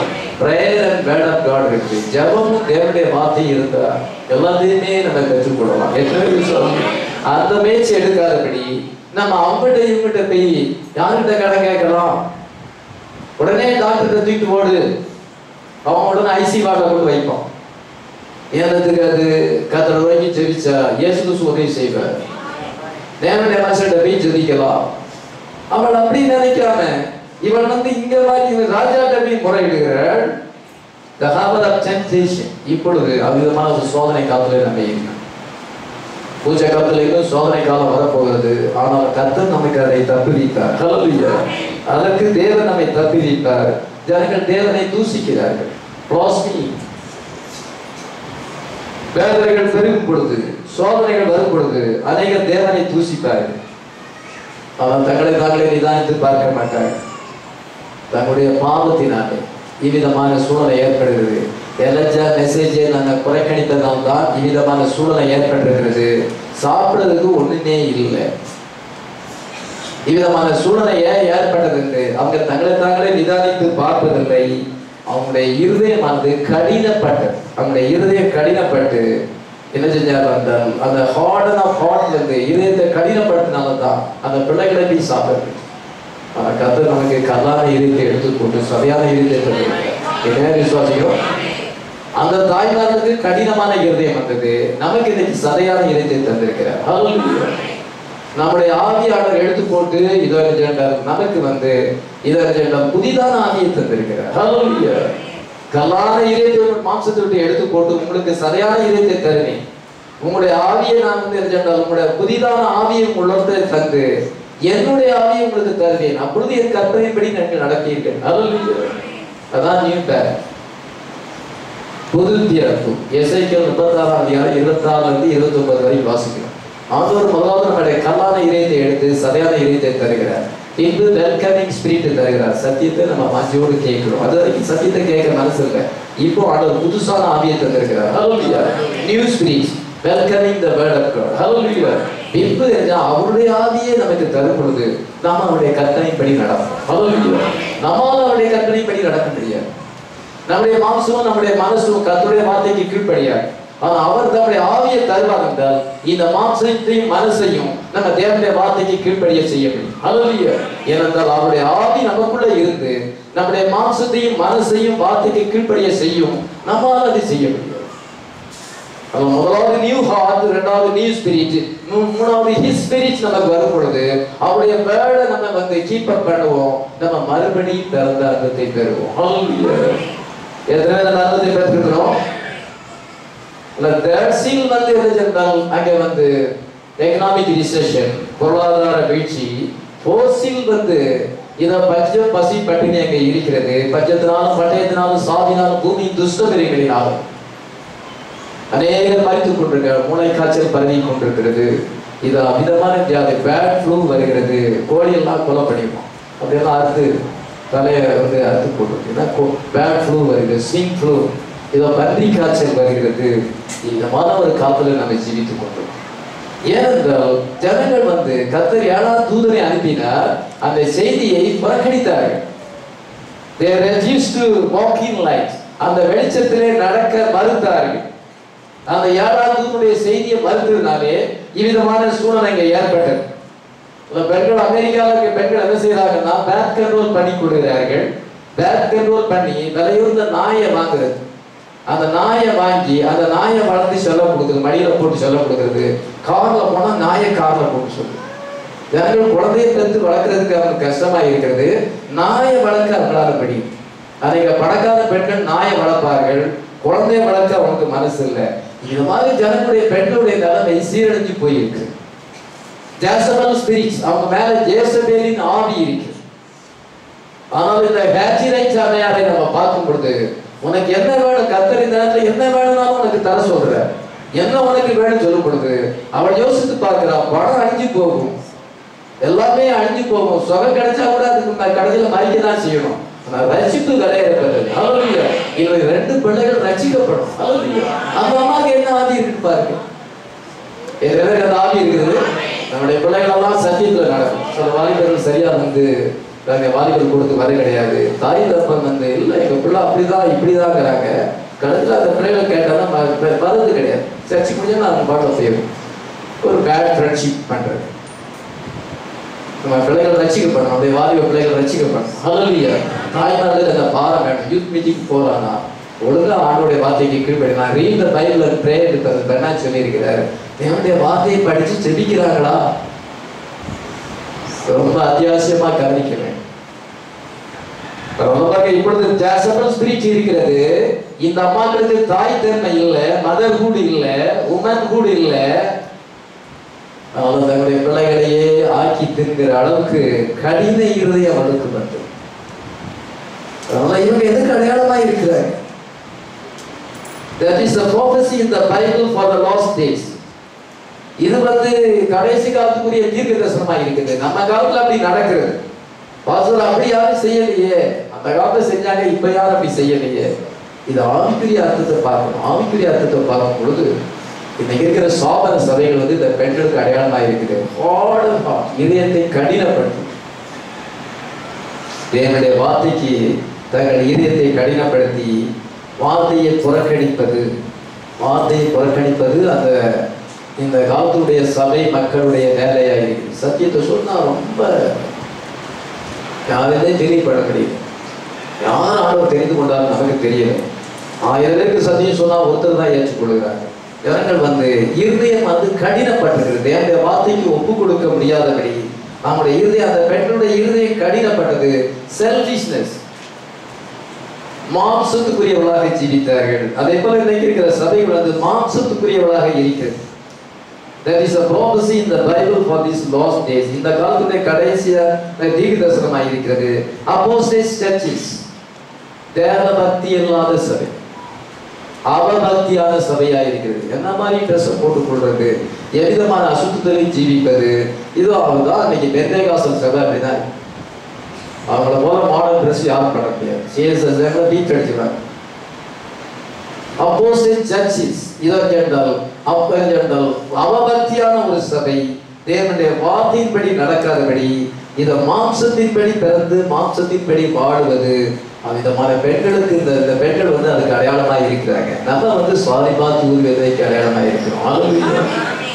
அந்த ஹேஞ்சி ரைட்ஸ் அம்மையாருக்கு அடையாளமா இருக்கிறோம். அந்த அப்போசத்துக்கு அடையாளமா இருக்கிறோம். ஹல்லேலூயா. ஆத்ம பாரத்தோடு நம்ம ஜீவிக்கிறோம். ஹல்லேலூயா. ஆத்ம அன்போடு நம்முடைய குடும்பம் ரட்சிக்கப்பட வேண்டும் என்று நினைக்கிறோம். ஹல்லேலூயா. நம்ம எல்லாருமே ஒரே காலத்துல தான் வாழுகிறாங்க. எல்லாரும் இதே ஒரு பொருளாதார நெருக்கடியில தான். ஆனா இந்த பெண்களுக்கும் அந்த பெண்ணுக்குள்ள வித்தியாசத்தை பாருங்க. 2 ராஜாக்கள் 4ஆம் அதிகாரத்துல இருக்க பெண்ணுக்கும் இந்த பெண்களுக்குள்ள வித்தியாசத்தை பாருங்க. 1 ராஜாக்கள் 17ஆம் சாரிபாத் வீரரை வாசிக்கும். அந்த பெண்ணுக்கு இருந்த அந்த தாய் தன்மை எப்படி இருக்குன்னு பாருங்க. இந்த அம்மாவுக்கு இருக்கிற தாய் தன்மை எப்படி இருக்குன்னு பாருங்க. இது எப்படிப்பட்ட தாயா இருக்குதுன்னு பாருங்க. two churches, ஒன்று சர்ச், இதை கர்த்தருக்கு பிரியமான ஒரு சபை, இதை கன்னியான ஒரு சபை. இன்னொன்று ஜாசபல் சிஸ்டத்துல இருக்கிறது. ஹல்லேலூயா. யேசபேல் பொல்லாதவள், கொலைக்காரியவள். இந்த நேரத்தில் நீங்க வாசி பார்க்கும் பொழுது அந்த ராஜா என்ன செய்கிறார் என்றால், தன்னை வஸ்திரத்தை கிழித்து கொடும் பொழுது உள்ள ரெட்டு உடுத்தி இருக்கிறான். ரெட்டு எதுக்கு கொடுத்துவாங்கன்னா, ஃபாஸ்டிங் பிரேயர் பண்ணா ரெட்டு உடுத்தி கொள்வாங்க. ரெட்டுனா என்னது? கோணியை கட்டிக்கிறதா ரெட்டுனா கோணியை கட்டுது.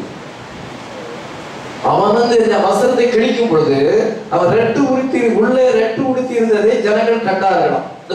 வாசிக்கிறோம். அந்த ஸ்ரீ வாசலை ராஜா கேட்டவுடனே அலங்கத்தின் மேல் நடந்து போகிற அவன் தன் வஸ்திரங்களை கிழித்து கொண்டான். அவன் உள்ளே தன் சரீரத்தின் மேல் ரெட்டு உடுத்தி இருக்கிறதை ஜனங்கள் கண்டார்கள். இந்த செய்தி ஒரு ஷாக்கான நியூஸ். இந்த ஷாக்கான நியூஸை கேட்கும் பொழுது அந்த ராஜா தன்னுடைய வஸ்திரங்களை கிழித்து கொண்டான். உள்ள ரெட்டு உடுத்தி இருக்கிறதே கடை. உள்ள ரெட்டு உடுத்தி மேல அவன் அங்கேயே போட்டிருக்கான். இப்பொழுது அங்கேயே கிழிச்ச உடனே உள்ள ரெட்டு உடுத்தி இருக்கிறது. பாருங்க, இந்த ராஜாவால் தான் எல்லாம் நடக்குது. விதமான பொருளாதார நெருக்கடி வந்திருக்கிறது. இவன் ஆகாபின் மகன், சன் ஆஃப் த மேடரர், கொலகாரனுடைய மகன், ஜேசபேலுடைய மகன். இவன் அவன் தான் விக்கிரகாரனை கொண்டான். இவனுடைய பாவத்தினால்தான் ஜனங்களும் சீர்கட்டு போய் அந்த தேசமே விதமான பொருளாதார நெருக்கடியில வந்திருக்கிறது. விக்கிரகாரனை கொலை மார்க்கம், ஜெனோசைட், ஒரு ஜாதியை முற்றிலுமாக அழிப்பது உலகத்துல இப்ப எல்லாமே இருக்கு. எல்லாமே ஜெனோசைட் இருக்கிறது. கிறிஸ்டியன்ஸை அழிக்க வேண்டும் அப்படின்னு அது ஒரு ஜெனோசைடு. இந்த மாதிரி ஆதி கொலகார ஆதி இருக்குது. ஐடல் வர்ஷிப், விக்கிரகங்களை எங்க பார்த்தாலும் கொண்டு வர வேண்டும். நம்ம இந்த விதமான கவர்மெண்ட்ல தான் இருக்கு.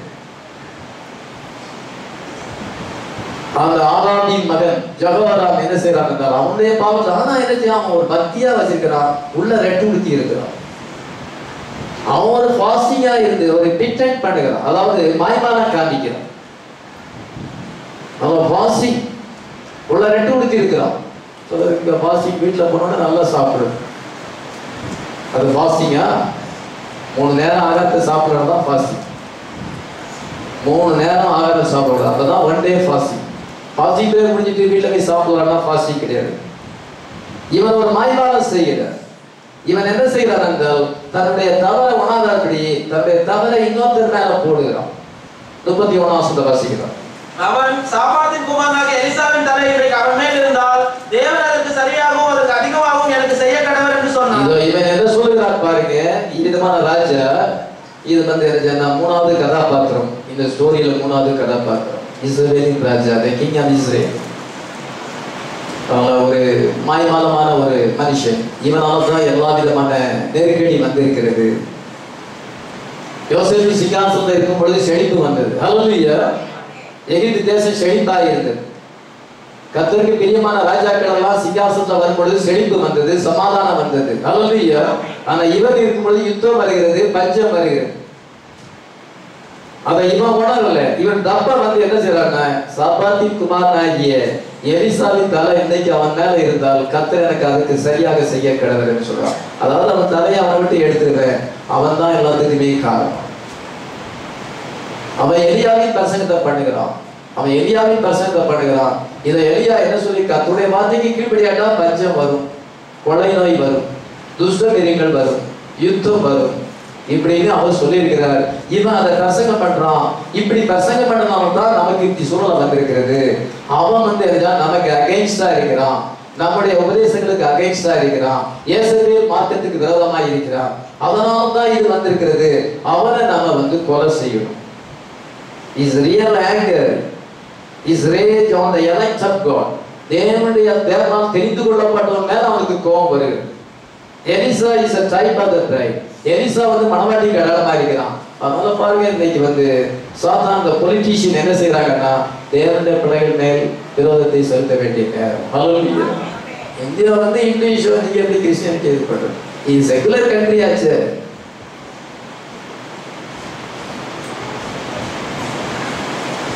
He is coming against the bride in the days of Elijah, in the days of Elisha, in this time of economic recession.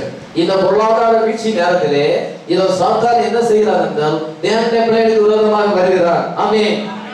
அதனால பொலிட்டீஷியன்ஸ் என்ன பண்றாங்க, அரசியல்வாதிகள் தங்களை தப்பித்துக் கொள்வதற்காக, தங்க மேல இருக்க தவறுகளை இதை தப்பித்துக் கொள்வதற்காக இன்னொருத்தர் மேல போடுது.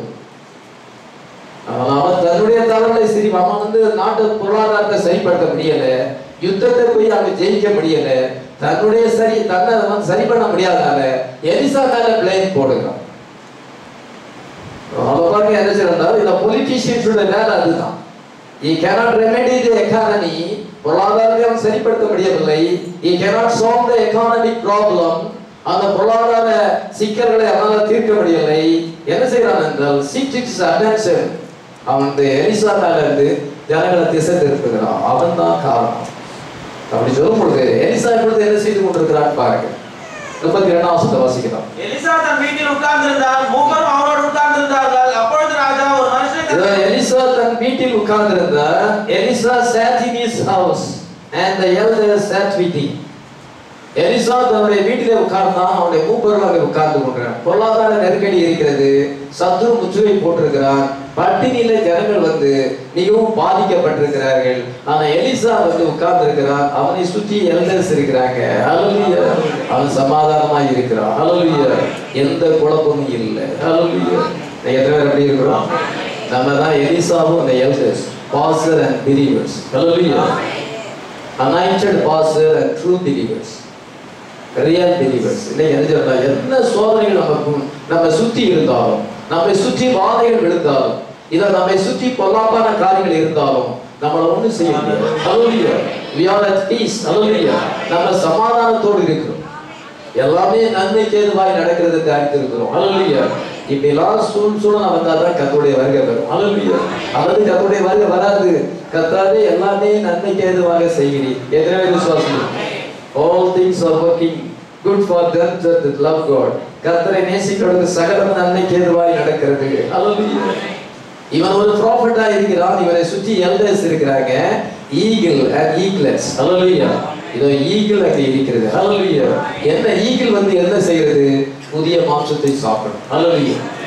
Where there is fresh meat, the eagles will gather together. மத்தேயு 24:28 வாசிக்கிறோம்.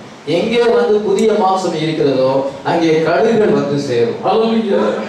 அதே போல எலிசா என்று தேவனுடைய வார்த்தை இருக்கிறது. ஹல்லேலூயா.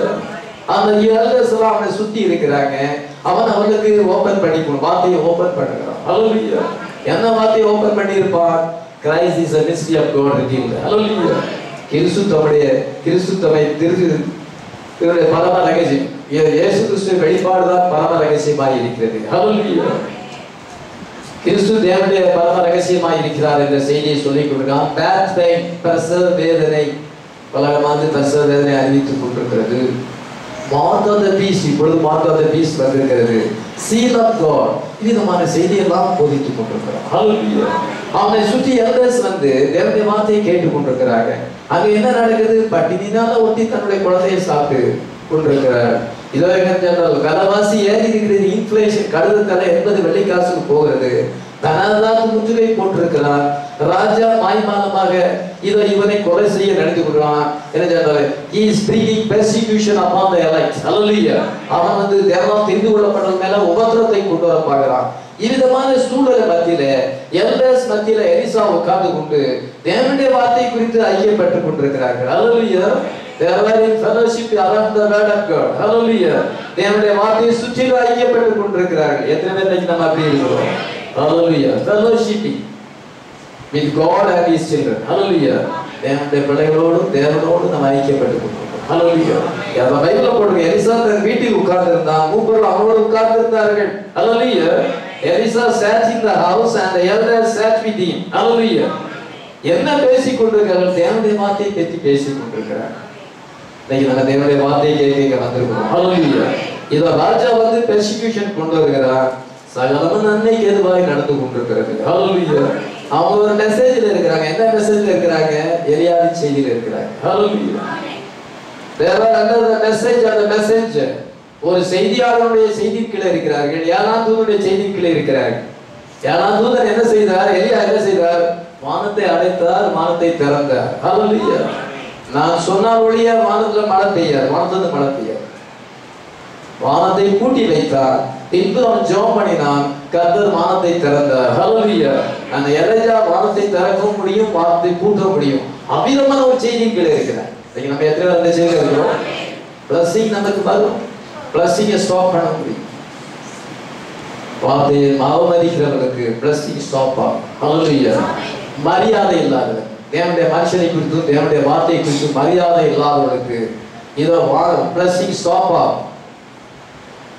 இவன் வானத்தை திறக்கவும் வானத்தை பூட்டவும் இந்த எலியா வந்து அதிகாரமுடையவனாய் இருந்தான். கர்த்தர் அவனுக்கு அந்த அதிகாரத்தை கொடுத்தார். அதிகமான செய்திகள் இருக்கிறாங்க. Hallelujah.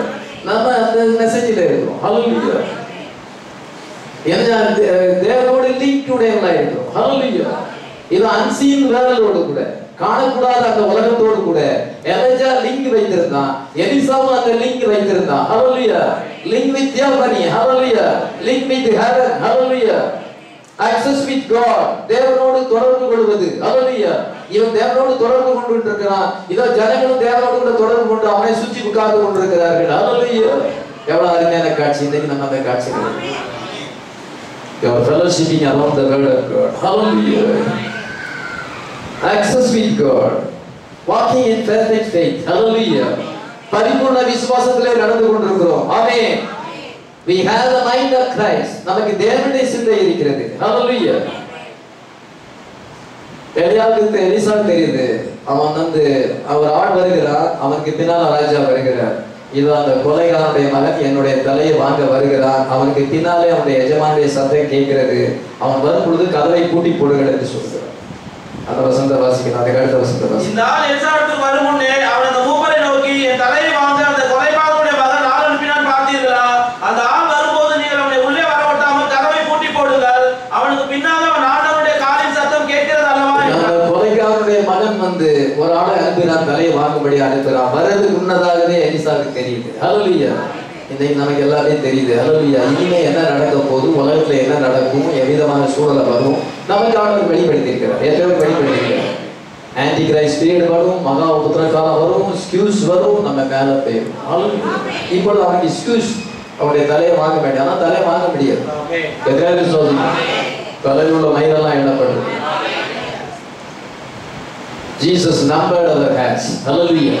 ஒவ்வொரு முடியை எண்ணி வச்சிருக்கிறார். ஒன்றும் அவருடைய சித்தம் அவருக்கு போகல. இது அடைக்கலாம் குருவியை காட்டில் நம்ம விசேஷிக்கிறார். Hallelujah. கர்த்தர் நமக்கு இந்த வார்த்தையை சொல்லி இருக்கிறார். சத்ரு தலைவாக வரும் பொழுது முன்னக்கூட்டியே ஆண்டவர் வெளிப்படுத்துகிறார். இதோ அவன் வருகிறான், கதவை பூட்டி கொடுங்க. God was standing there with them. Hallelujah. கர்த்தர் அவங்க மத்தியில இருக்கிறார். எத்தனை விசுவாசிக்கிறோம்? இப்பொழுது இயேசு கிறிஸ்து நம்ம மத்தியில இருக்கிறார். The angel is here. Hallelujah. Jesus is here. Hallelujah. ஏனென்றால் we are fellowshipping around the word of God. Hallelujah. நம்ம எலிசா மினிஸ்ட்ரியில இருக்கிறோம். சுத்தி பஞ்சகாலம். சத்ரு முற்றுகை போட்டிருக்கிறார். ராஜா அவபக்தியா இருக்கிறார். ஜனங்கள் வந்து அவபக்தியா இருக்கிறார்கள். இயேசுபேல் உபதேசத்தில் இருக்கிறார்கள். நம்ம இன்னைக்கு வார்த்தை சுற்றில் ஐக்கியப்பட்டிருக்கிறோம். சேம் சீனரி இப்பொழுது மறுபடியும் வந்திருக்கிறது. Hallelujah. Stand there and speak the truth. Represent the Creator. அவன் அங்கே உட்கார்ந்து தேவனுடைய வார்த்தையை பேசிக் கொண்டிருக்கிறான். அவன் சிருஷ்டிகர்த்தருக்கு ஒரு ரெப்ரசன்டேட்டிவா சானாதிபதியா இருக்கிறான். அவனுக்கு எந்த பயமும் இல்லை. Hallelujah. அவன் பயப்படவில்லை. எலிசா தீர்க்கதரிசி பயப்படவில்லை. ஏனென்றால் உலகத்தில் இருக்கிற காட்டில் நமக்குள்ளே இருக்கிறவர் பெரியவர். Hallelujah. He that is in you is greater than that is in the world. Hallelujah. உன்னையெல்லாம் 4000 வாசிக்கிறோம். அவன் பயப்படவில்லை. சகலமும் நன்மைக்கு ஏதுவாய் நடக்கிறது. Hallelujah. துர்ச்செய்தியை கேட்டதால நம்ம பயப்பட போவதில்லை. ஏனென்றால் சகலமும் தேவன் அதை நன்மைக்கு ஏதுவாய் முடியப்படும். இப்பொழுது அவன் என்ன சொல்லுகிறான் பாருங்க. ராஜா பின்னால வருகிறான். இனி நான் என்ன செய்வதுன்னு சொல்லுகிறார். ராஜா என்ன சொல்லுகிறார் என்றால், ராஜா விதமாய் சொல்லுகிறார். அந்த ஆள் வந்து என்ன சொல்ல 13 வாசிக்கிறார். அவன் பேசிக் கொண்டிருக்கையில் அந்த ஆள் அவனிடத்தில் வந்து, இதோ இந்த பொல்லாப்பு கர்த்தரால் உண்டானது, நான் இனி கர்த்தருக்காக காத்திருக்க வேண்டியது என்ன என்று ராஜா சொல்லுகிறார். இதுதான் நான் கர்த்தருக்காக காத்திருக்க வேண்டியது என்ன? உன் தலையை வெட்டிட வேண்டியதா? நான் நீ கொலை பண்ணிடுவேன், ஒரு தலையை வெட்டிடுவேன். பிசாசுக்கு தான் நம்ம தருவான். Satan is a bluff. Hallelujah. அவன் ஒரு பயக்காடுகிறான், ஒன்றும் செய்ய முடியாது. Hallelujah. இவன் சாத்தான் வந்து பலஃபா இருக்கான். நான் இனிமேல் கர்த்தருக்காக காத்திருக்க வேண்டியது என்ன? அது இந்த காரியம் கர்த்தரால் வந்தது. நான் இனிமேல் உன் தலையை தான் வெட்டணும். எப்படி பாத்தீங்களா? அப்பொழுது எலியா வந்து வெளியே வந்து என்ன சொல்றான்?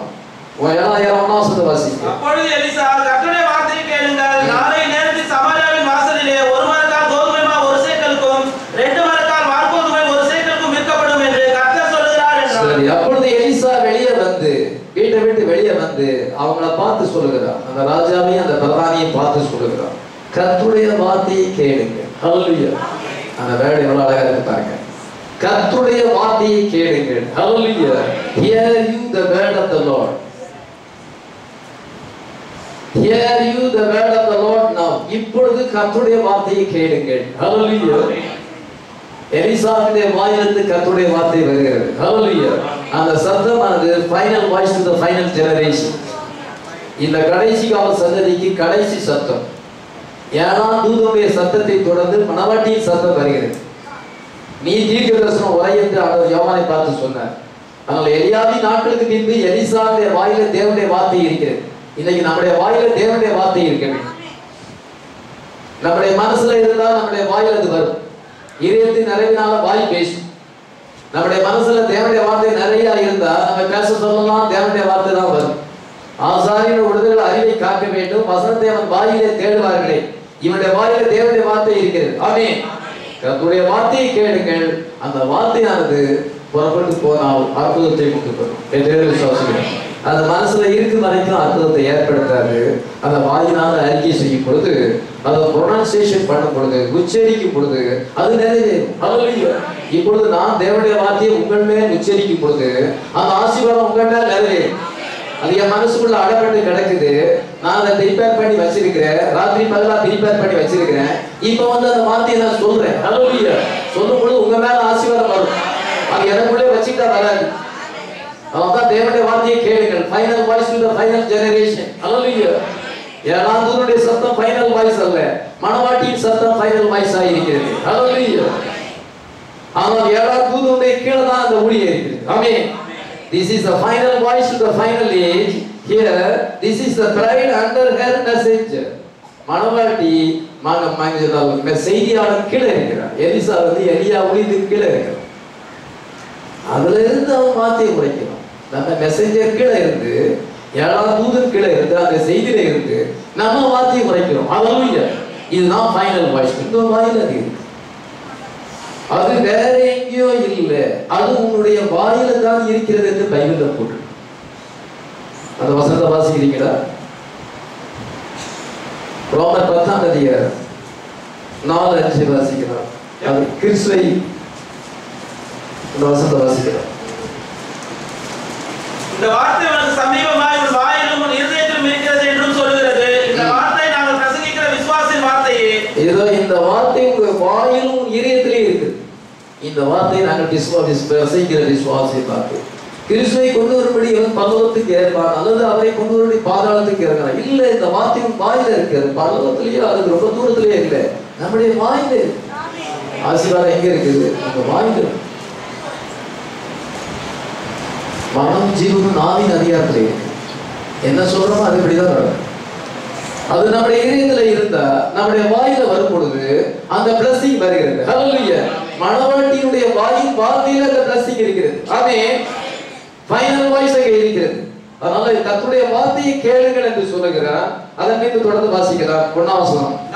நாளை இந்நேரத்தில் சமாரியாவின் வாசலிலே 1 மரக்கால் கோதுமை மாவு 1 சேக்கலுக்கும் 2 மரக்கால் வாற்கோதுமை 1 சேக்கலுக்கும் விற்கப்படும் என்று கர்த்தர் சொல்லுகிறார் என்றான். இதை கர்த்தர் சொல்லுகிறார். நாளைக்கு இந்நேரத்திலே சமாரியாவிலே 1 மரக்கால் கோதுமை மாவு 1 சேக்கலுக்கும் 2 மரக்கால் வாற்கோதுமையானது, வாற்கோதுமைனா பார்லி, வார்த்தோதுமையானது 1 சேக்கலுக்கும் விற்கப்படும் என்று கர்த்தர் சொல்லுகிறார். ஹல்லேலூயா. within 24 ஹவர்ஸ்ல இந்த சிச்சுவேஷன் மாறி. நாளைக்குன்னா 24 ஹவர்ஸ், 24 ஹவர்ஸ்ல இந்த பொருளாதார நெருக்கடி விலகும். ஹல்லேலூயா. இந்த முற்றுகை நீங்கிவிடும். ஹல்லேலூயா. உங்களுக்கு விடுதலை கிடைச்சிவிடும். உங்களுக்கு ஆசீர்வாதம் வந்துடும். எத்தனை விசுவாசம்? நம்ம இன்னைக்கு அமிதமான செய்தி வரலாம். ஹல்லேலூயா. எலஞ்சா மெசேஜ் நமக்குள்ள இருக்குது. நம்ம அதை வாயினால உச்சரிச்சோம்னா ஃபைனல் வாய்ஸ் அது பிளஸிங்கை கொண்டு வரும். ஹல்லேலூயா.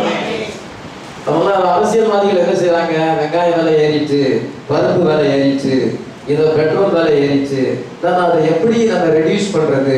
அவங்க எல்லாரையும் கூப்பிடுவாங்க, அதிகாரிகளெல்லாம் கூப்பிட்டு அவங்க அதை யோசிப்பது எப்படி விலைவாசியை குறைப்பது அவங்க தீர்மானம் பண்ணுவாங்க. 24 ஹவர்ஸ்ல ஒன்றும் சரியா வராது. அவங்களால ஓரளவு தான் கண்ட்ரோல் பண்ண முடியுமே, கண்ட்ரோல் பண்ண முடியாது. ஆனா தேவனுடைய வார்த்தை, ஹல்லேலூயா. இந்த மனுஷன் லிங்க் வித் காட், ஹல்லேலூயா, தேவனோடு ஐக்கியப்பட்டிருக்கிறார். இது யுனைட்டிங் இன்விசிபிள் யூனியன், ஹல்லேலூயா. இயேசுவோடு ஐக்கியப்பட்டிருக்கிறார், ஹல்லேலூயா. The head has come down. இன்னைக்கு தலைகள் வந்திருக்கிறது, hallelujah. We are the body, அவர் ஹெட் ஆயிருக்கிறார். Head and body united, hallelujah. Is invisible union, hallelujah. இவன் தேவனோடு ஐக்கியப்படுகிறார்.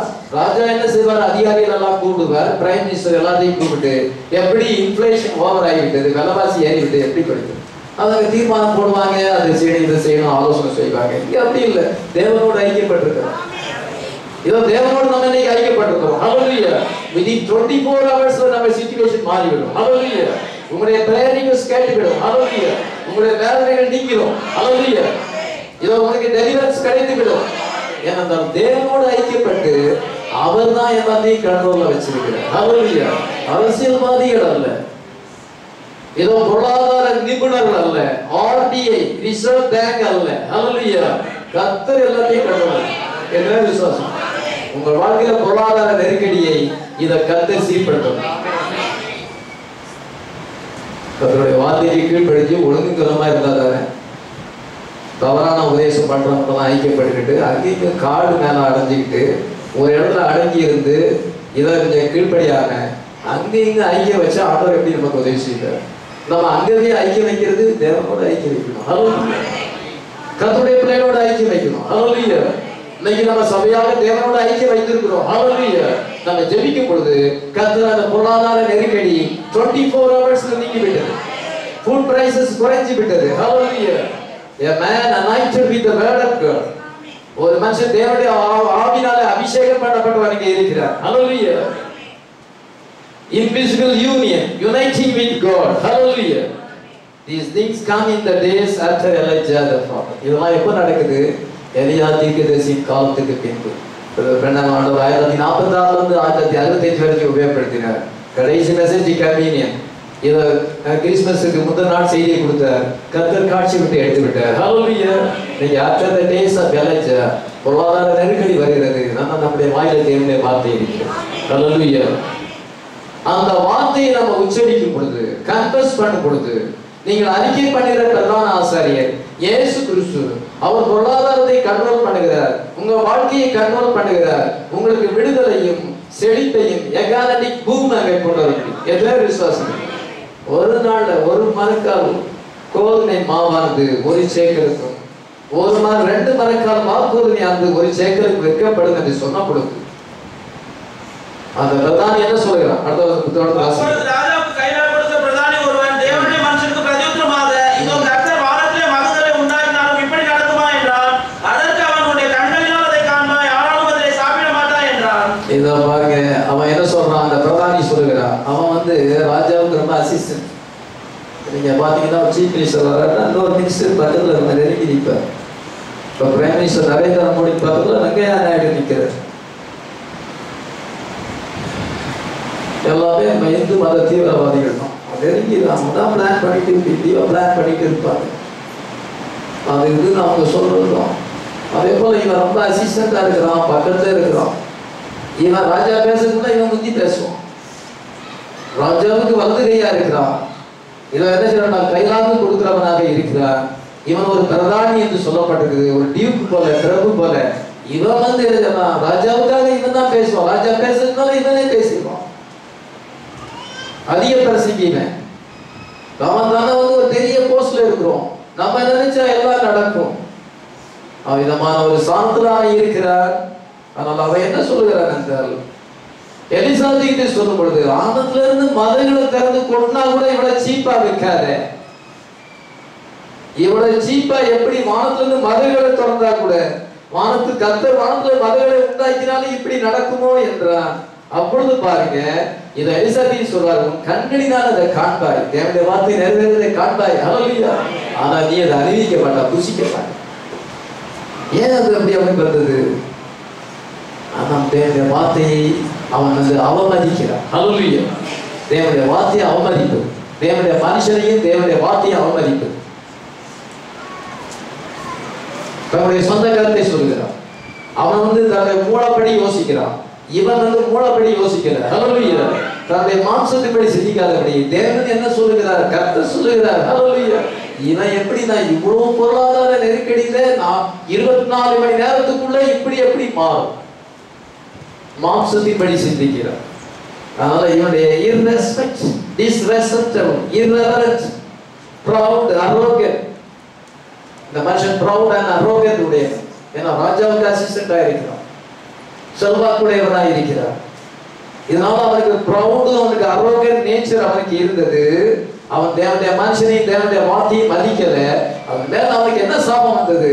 என்னுடைய வார்த்தை நிறைவேறது பாப்பா, ஆனா நீ அதை அறிவிக்க. When the excuse comes, you watch the thereto thing. சொல்கிறார், excuse வரும் பொழுது thereto வருகிறது. ஹல்லேலூயா. மனவாட்டி என்ன சொல்லுகிறாலும் அதை நிறைவேற்றுவது. ஹல்லேலூயா. thereto 3 பகுதி இருக்கிறது. ஒன்று என்ன செய்தால் ஓப்பனிங் ஆஃப் தி வேர்ட். இன்னைக்கு அவர் ஒரு வார்த்தையை நமக்கு திறக்கிறார். Hallelujah. Spoken word manifestation. Hallelujah. மனவாட்டி என்ன சொல்லுகிறாளோ ஆண்டவர் அதை நிறைவேற்றுகிறார். எலிசா சொன்ன வார்த்தையை இயேசு தேவன் நிறைவேற்றுகிறார். ஹல்லேலூயா. அதான் ஸ்போக்கன் வேர்ட் மேனிஃபெஸ்டேஷன். மூணாவது preaching to the lost. இழக்கப்பட்டு போன ஆத்மாக்களுக்கு பிரசங்கம். எத்தனை பிரசங்கம் பண்ணாலும் திருந்த மாட்டாங்க. இழக்கப்பட்டு இயேசு கிறிஸ்து பாதாளத்தில் உள்ள ஆவிகளுக்கு போய் பிரசங்கம் பண்ணினார். ஒருத்தர் மனம் இருந்தார். செகண்ட் ஃபோல்டு நிறைவேறும். Second fold spoken word manifestation. நாளைக்கு இந்நேரத்திலே சமாரியாவின் ஒலிமிகாத வாசலிலே ஒரு மரக்கால் கோதுமை மா 1 சேக்கலுக்கும் 2 மரக்கால் வார்கோதுமை 1 சேக்கலுக்கும் விற்கப்படும். அதாவது என்னன்னா, ₹1 1 மரக்கால் கிடைக்குது அப்படின்னு சொல்லுங்க. சேக்கல் அவங்க பணம். ₹1 இருந்தால் 1 கிலோ கிடைக்கிறது, அல்லது 1 மரக்கால் கிடைக்கிறதுன்னா எப்படி அது கழுதத்தரையே 80 வெள்ளிக்காசுக்கு போகுது? முத்திரை போட்டிருக்கிறார். இந்த நேரம் அது எப்படி சாத்தியமாகும் என்று நினைக்கும் போது தேவனுடைய வார்த்தையை அவிசுவாசித்து அவன் அவபக்தியாக மரியாதை இல்லாதபடி, தேவனுடைய வார்த்தைக்கு மரியாதை செலுத்தாதபடி அவன் இருக்கும் பொழுது அவன் மேல் சாபம் வந்து கர்த்தர் அதை எப்படி நிறைவேற்றுகிறார்? ஹல்லேலூயா. கர்த்தர் வந்து the God of Israel. ஹல்லேலூயா. அது ஒரு கதாபாத்திரம். அங்கே தேவன் அதை செய்கிறார். ஹல்லேலூயா. வார்த்தையை விசுவாசித்து அதை அறிக்கை பண்ணும் பொழுது அந்த ஒரு அற்புதம் செய்கிறார். ஹல்லேலூயா. It is a paradox. ஹல்லேலூயா. நம்ப முடியாது, ஆனால் அது உண்மை. டாக்டர் பண்ணி இதை பாக்குறாங்க, எப்படி உனக்கு சோமாச்சு? நம்ப முடியலையே, அது உண்மை. ஹல்லேலூயா. எப்படி இந்த மனுஷன் வந்து இவ்வளவு தூரம் உயர்ந்திருக்கிறாரு? கர்த்தர் செய்திருக்கிறார். ஹல்லேலூயா. எப்படி இந்த சத்தியத்துல ஜனங்கள் வந்து கேட்கிறாங்க, எப்படி? கர்த்தர் செய்கிறார். நம்ம செய்யல, கர்த்தர் செய்கிறார். ஹல்லேலூயா. பாஸ்டர் செய்யல, கர்த்தர் செய்கிறார். ஹல்லேலூயா. It's a paradox. நம்ப முடியலையே. டிவி பார்க்காம இருக்கிறாங்களா? நம்ப முடியலையே. இப்படி ஒரு செய்திக்காக நிக்கிறாங்களா? நம்ப முடியல. கர்த்தர் செய்கிறார். ஹல்லேலூயா. நம்முடைய ஜாப் இல்ல. ஹல்லேலூயா. நம்முடைய ஜாப் வார்த்தையை உரைப்பது. எலிசா வார்த்தையை உரைக்கிறார், மிரக்கல் ஆண்டவர் செய்கிறார். ஹல்லேலூயா. எப்படி செய்வார் எலிசாவுக்கு தெரியாது. இத எலிசா வந்து தேவனுடைய வார்த்தையை உரைக்கிறார். ஆமென். He was under the anointing. அபிஷேகத்தின் கீழ் இருந்தவர் உரைக்கிறார். ஆமென். எப்படி நடக்குதுன்னு பாருங்க. அதை பார்த்து நம்ம முடிச்சிடலாம். 2 ராஜாக்கள் 7:3 வசனம். குஷ்டரோகிகளான 4 பேர் ஒலிமுக வாசலில் இருந்தார்கள். அவர்கள் ஒருவரை நோக்கி, நாம் இங்கே இருந்து சாக வேண்டியது என்ன? பட்டணத்திற்கு போவோம் என்றாலும் பட்டணத்தில் பஞ்சம் உண்டாயிருந்தால் அங்கே சாவோம். நாம் இங்கே இருந்தாலும் சாவோம். ஆகையால் இப்போது சீரியனுடைய ராணுவத்துக்கு போவோம் வாருங்கள். அவர்கள் நம்மை உயிரோடு வைத்தால் பிழைக்கிறோம், நம்மை கொண்டால் சாகிறோம் என்று சொல்லி. சரி, இப்பொழுது அந்த பட்டணத்துடைய ஒலிமுக வாசல்ல 4 குஷ்டரோகிகள் இருக்கிறாங்க. குஷ்டரோகிகள் பட்டணத்துக்குள்ள வர முடியாது. என்னைக்குமே பட்டணத்துக்கு வெளியே தான் இருக்கும். முற்றுகை போட்டிருக்கும் பொழுது பட்டணத்துக்கு வெளியே இருக்கிறாங்க, உள்ள இல்லை. கோட்டத்தாழ்வால் கூட்டு போட்டாச்சு. இவங்க வெளியே கிடக்கிறாங்க. ஏன்னாலும் இவங்க குஷ்ரோகிகள். குஷ்ரோகிகள் வந்து அன்க்ளீன், அசுத்தமானவர்கள். இதை பக்கத்துல யாருக்கும் அவங்க தொடக்கூடாது. அவ்விதமான ஒரு நிலையில இருக்கிறாங்க. வெளியே இருக்கிறவங்க ராத்திரி யோசிக்கிறாங்க, வயிறு பட்னியா இருக்குது. பட்டணத்துக்கு உள்ள போனாலும் அங்க ஆகாரம் இல்லை. இதை சீரியருடைய ராணுவத்துக்கு போனா நமக்கு வந்து ஒருவேளை அவங்க நம்மளை கொண்டு போடுவாங்க. ஒண்ணு போடலன்னா நமக்கு ஏதாவது கொடுத்தா நம்ம வயிறு நிறைஞ்சிக்கிடலாமே, நம்ம வயிறு நிறையில. அதனால அவங்க யோசிக்கிறாங்க. யோசித்து என்ன செய்யலாம்? இங்க போனாலும் பிரயோஜனம் இல்லை, அங்க போனாலும் ஆபத்து தான். இருந்தாலும் அங்க போனா ஒருவேளை அந்த சீரியர்கள் நம்ம மேல இறக்கப்பட்டு நமக்கு ஏதாவது கொடுத்தா, அதனால அங்க போறதுதான் better. Hallelujah. You have to sit and work out your situation. நம்முடைய சிச்சுவேஷன் எப்படி இருக்குது, இதுல என்ன செய்யும் நீங்க யோசிக்கணும். குஷ்ரோகிகள் அப்படி யோசிப்பாங்க. இந்த சிச்சுவேஷன்ல நம்ம எப்படி நடக்கும்? நம்முடைய சிச்சுவேஷன் எப்படி இருக்கிறது? வீட்டுல வந்து சுகம் இல்லை, பொருளாதார நெருக்கடி, பையன் வந்து கர்த்தருக்கு கீழ்ப்படியல, பொண்ணு நிலைமை விதமா இருக்கு. நம்முடைய சூழ்நிலை இப்படி இருக்கு. இந்த நேரத்தில் நம்ம என்ன செய்யணும்? யோசிப்பாங்க. எல்லாருடைய சிச்சுவேஷனும் குழப்பம் தான். யாரும் விதி விலக்கு கிடையாது. ஒருத்தருக்கு ஒரு ப்ராப்ளம் இருக்கு, ஒருத்தருக்கு வேற ப்ராப்ளம் இருக்கு. நம்ம அவ்விதமான உலகத்துல ஜீவிக்கிறோம். ஆனா நம்ம உட்கார்ந்து யோசிக்கணும், நம்முடைய நிலைமை எவ்விதமா இருக்கிறது, இந்த சிச்சுவேஷன்ல இருந்து நம்ம எப்படி விடுதலை பெற முடியும். அவங்க உட்கார்ந்து யோசிக்கிறாங்க. யோசித்த உடனே கடைசியில் ஒரு தீர்மானத்துக்கு வந்து அந்த 4 குஷ்ரோகிகளும் சீரியருடைய பாளையத்துக்கு போகலாம். அங்க வந்து கொஞ்சம் ஏதாவது கிடைச்சுன்னா நம்ம வயிற்ற நிரப்பலான்னு சொல்லி அங்க போகும் பொழுது என்ன ஏற்பட்டது என்றால் கர்த்தர் அற்புதத்தை செய்தார். இவன் வந்து இஸ்ரவேல் ஜனங்களை பயங்காட்டிட்டு இருக்கிறான், ஆண்டவர் அவங்கள பயங்காட்டுறாரு.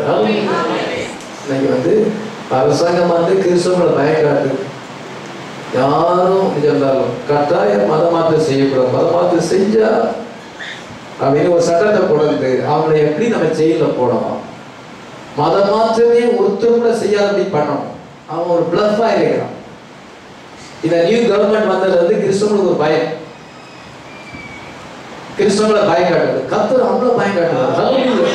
இவன் இவ்வளவு பயம் காட்டிக்கிட்டு இருக்கிறான், முற்றுகை போட்டு பயம் காட்டி கொண்டு இருக்கிறான். கர்த்தர் அவங்கள பயம் காட்டினார். அவங்களுடைய காதுல இறைச்சல் கேட்குது, ரதங்களின் இறைச்சல், குதிரையின் இறைச்சல் இதை கேட்குது. யாருக்குமே அது கேட்கல, அவங்க காதுல மட்டும் கேட்குது. எத்தனை விசுவாசம்? ஒரே லாங்குவேஜ்ல தான் பேசுறான், ஒரே லாங்குவேஜ்ல தான் பேசுறான். ஆனா அங்க 16 பாஷை பேசுறவங்க வந்திருக்கிறாங்க. பெண்ணா சொல்லுகிறாரு வந்து அவங்க பல பாஷைகளை பேசல, ஒரே பாஷை தான் பேசுறாங்க. ஒரே பாஷையில பேசும்பொழுது எல்லாருக்கும் அவங்கவுங்க பாஷையில கேட்குது. எத்தனை விசுவாசிக்கிறோம்? பெண்ணா ஒரு அம்மா ஒரு கேளுக்கு ஜோம் பண்றாரு.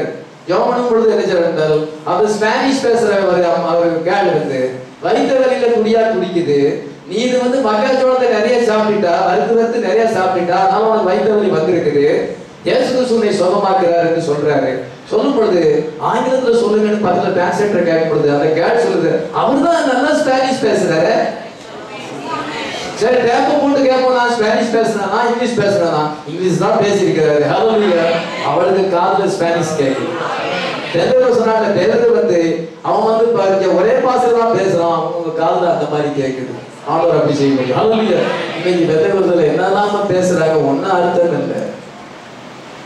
கடாயில கடுகு பொறிஞ்ச மாதிரி பேசுறாங்க. ஆனா இன்னைக்கு எரிஞ்சால் கேட்டவங்க காதுல அவங்க பாசையில கேட்டது. ஹல்லேலூயா. எத்தனை பேர் விசுவாசிக்கிறோம்? ஆனா இவங்க காதுல என்ன செய்யலாம்? ராணுவங்களின் இறைச்சல் கேட்டது. 4ஆம் வசனத்தை வாசிக்கலாம். 4ஆம் வசனம் இல்ல, 6ஆம் வசனம். சீரியரின் ராணுவத்திற்கு ரதங்களின் இறைச்சலையும் குதிரைகளின் இறைச்சலையும் மகா ராணுவத்தின் இறைச்சலையும் கேட்க பண்ணினால் அவர்கள் ஒருவரை நோக்கி, இதோ நம்மிடத்தில் போருக்கு வர இஸ்ரவேலின் ராஜா ஏதேனின் ராஜாக்களையும் எகிப்தியரின் ராஜாக்களையும் நமக்கு விரோதமாக கூலி பொருத்தினான் என்று சொல்லி அவருடைய காதுல அப்படி கேட்க முடியாது. அந்த போர் வீரருடைய காதுல, சீரிய ராணுவனுடைய காதுல ராணுவ இறைச்சல் கேட்கிறது. இது இஸ்ரவேல் ராஜா மற்ற ஏதேனின் ராஜா எகிப்தின் ராஜாவையும் இதோ நமக்கு விரோதமா திரட்டிக்கிட்டு யுத்தத்துக்கு வராராம், அதனால நம்ம தப்பிக்க முடியாது, எல்லாம் ஓடிட்டாங்க. ஹல்லேலூயா. எந்த பொருளை எடுத்துட்டு போனாலும் ஓட முடியாது, எல்லா பொருளையும் விட்டுட்டு ஓடிட்டாங்க. இது யாருக்காவது தெரியுமா? தெரியாது. ஹல்லேலூயா. தேவன் செய்கிற காரியங்கள் மனுஷனுக்கு தெரியாது. இப்பொழுது தீர்க்கதரிசி இருந்தா நம்ம போய் ஜெபம் பண்ணிடலாங்க. அவரை போய் அமெரிக்கால கூட பார்த்துடலாம். எல்லாருக்கும் நிறைய பேருக்கு பணம் நிறைய இருக்குது. நமக்கு சொல்லல, உலகத்துல செய்யல இருக்கவங்க பணம் நிறைய இருக்குது. நேரம் அமெரிக்காவுக்கு போயிடலாம். அந்த காலத்துல போக முடியாது, இந்த காலத்துல நிறைய பேர் போயிடுறாங்க. ஆனா கர்த்தர் இப்பொழுது கிரியை செய்கிறார். தீர்க்கதரிசியோடு இந்த கர்த்தர் நம்மோடு கூட இருக்கிறார். ஹல்லேலூயா. அது பப்ளிக் ஷோ, இது பப்ளிக் ஷோ கிடையாது. ஆனா அதே நேரத்தில் நடக்கிறது. ஹல்லேலூயா. கர்த்தர் ராணுவங்களின் இறைச்சலை கேட்கிறார். வெளியே தெரியல. எலிசாவுக்காக கர்த்தர் செய்யற காரியம் யாருக்குமே தெரியல. அவங்க காதுல மட்டும் கேக்குது. எல்லாம் பயந்து ஓடிட்டாங்க. எல்லாத்தையும் கூடாரத்துல விட்டுட்டு அவங்க போயிட்டாங்க. பொன்னையும் வெள்ளியும் குதிரைகளையும் கழுதைகளையும் தட்டுமுட்டு ஜாமான்கள் ஆகாரங்கள் எல்லாத்தையுமே விட்டுட்டு அவங்க போயிட்டாங்க. ஹல்லேலூயா. இது கர்த்தர் செய்கிறார். The God of Israel. ஹல்லேலூயா. எலிசாவின் தேவன். ஹல்லேலூயா. இன்னைக்கு எலியாவின் தேவன், நம்முடைய தேவன் நம்மோடு கூட இருக்கிறார். ஆமென். சத்துருவை பயங்காட்டுவார். ஹல்லேலூயா. ஒரு வழியாய் உனக்கு விரோதமாய் வர்றவர்கள் 7 வழியாக உனக்கு என்னுடைய வார்த்தை அதிகமாய் சொல்லி இருக்கிறது. ஆமென். சத்துரு நம்மை மேற்கொள்ள முடியாது. பாதாளத்தின் வாசல்கள் நம்மை மேற்கொள்ள முடியாது. ஏனென்றால் நம்ம வெளிப்பாட்டிலே இருக்கிறோம். பாதாளத்தின் வாசல்கள் உண்மையான சபையை மேற்கொள்ள முடியாது. ஏனென்றால் அந்த சபையானது வெளிப்பாட்டின் மேல கட்டப்பட்டிருக்கிறது. ஆமென். இப்பொழுது அந்த லெப்பர்ஸ் என்ன பண்றாங்கன்னா, அங்க போய் பார்க்கும் பொழுது எல்லாமே காலியா கிடக்குது. இங்க எடுத்து ஹோர்டிங் பண்றாங்க. செல்ஃபிஷ் பீப்புள் ஷேரிங் பண்ணாதபடி ஹோர்டிங், அதை மறைச்சு வைப்பது, பதுக்கி வைப்பது. 2ஆம் வசனத்தை வாசிக்கலாம். அந்த குஷ்டரோகிகள் பாளையத்தின் முன்னாடி மட்டும் வந்தபோது ஒரு கூடாரத்துக்குள் பிரவேசித்து புசித்து குடித்து அதிலிருந்து வெள்ளியையும் பொன்னையும் வஸ்திரங்களை எடுத்துக்கொண்டு போய் ஒரு கூடாரத்துல பாக்குறாங்க, அது காலியா கிடக்குது. பொன் வெள்ளி அங்க இருக்கிற ஆகார பொருளா எடுக்கிறாங்க. இன்னொரு கூடாரத்துக்கு போறாங்க, அங்கேயும் அப்படியே இருக்குது. எல்லாத்துலயும் அப்படியே கிடக்கு. எல்லாத்தையும் மறைச்சு வைக்கிறாங்க. ஆனா ஜனங்கள் பஞ்சத்தினால மறைச்சு கொண்டிருக்கிறார். இந்த ஆசீர்வாதம் எப்படி வந்துச்சு? ஹல்லேலூயா. எப்படி வந்துச்சு? எலிசா தீர்க்கதரிசி வாயில பார்க்கலாம். இன்னைக்கு நீங்க தான் அந்த bride. Elisha types of bride. Hallelujah. உங்க வாயிலிருந்து அனாயிண்டட் வேர்ட் வரும்ன்றார். அது வெறுமையாக இருக்கு. அது கரெக்டல் கொடுக்கும். ஹல்லேலூயா. அந்த வார்த்தை தூரத்துல இல்லை, அது பரலோகத்துல இல்லை, உங்களுடைய வாயிலும் உங்களுடைய இதயத்திலே இருக்கு. நாங்கள் பிரசங்கிக்கிற விசுவாச வார்த்தையே. ஹல்லேலூயா. This blessing was a result of the prophecy that went forth. அந்த தீர்க்கதரிசனமானது அங்கே போடுவதனாலே வந்தது. ஹல்லேலூயா. இன்னைக்கு இயேசு கிறிஸ்துவை பற்றிய சாட்சி தீர்க்கதரிசனத்தின் ஆவியாக இருக்கிறது. வெளிப்படுத்தல் 19:10 நாம் வாசிக்கிறோம். இயேசு கிறிஸ்துவை பற்றிய சாட்சி நாம் உடையவர்களாக இருக்கிறோம். ஆமென். அதை செஞ்சேன் இதை செஞ்சேன் அப்படி இல்லை. இயேசு என்ன தெரிந்து கொண்டார்? ஹல்லேலூயா.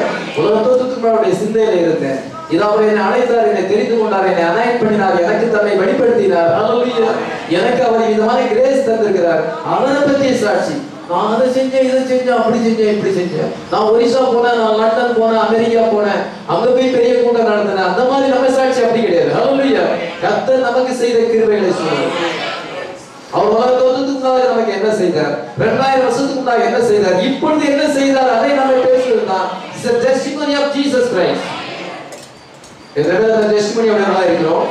நாம அதை செஞ்சேன் இதை செஞ்சேன், நான் ஜெபம் பண்ணேன், உங்களுக்காக கூட நான் ஜெபம் பண்ணேன், சர்ச்சில் இருக்க எல்லாருக்காக நான் ஜெபம் பண்ணேன். முதலாவது உனக்கு ஜெபம் பண்ண, உனக்காக பிள்ளைகளுக்காக அழு, மற்றது அது எனக்காக அழகான்னு இயேசு சொல்லுங்க.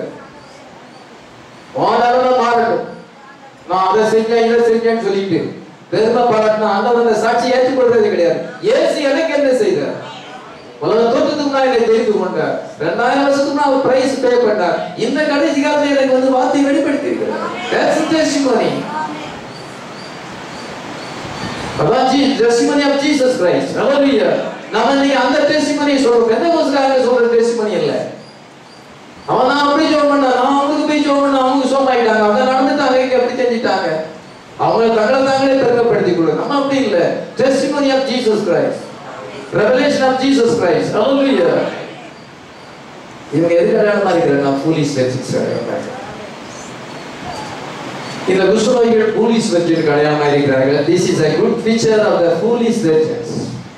The foolish virgins வந்து anointed ஆகல, பரிசுத்தாவியை பெறல. ஹalleluya.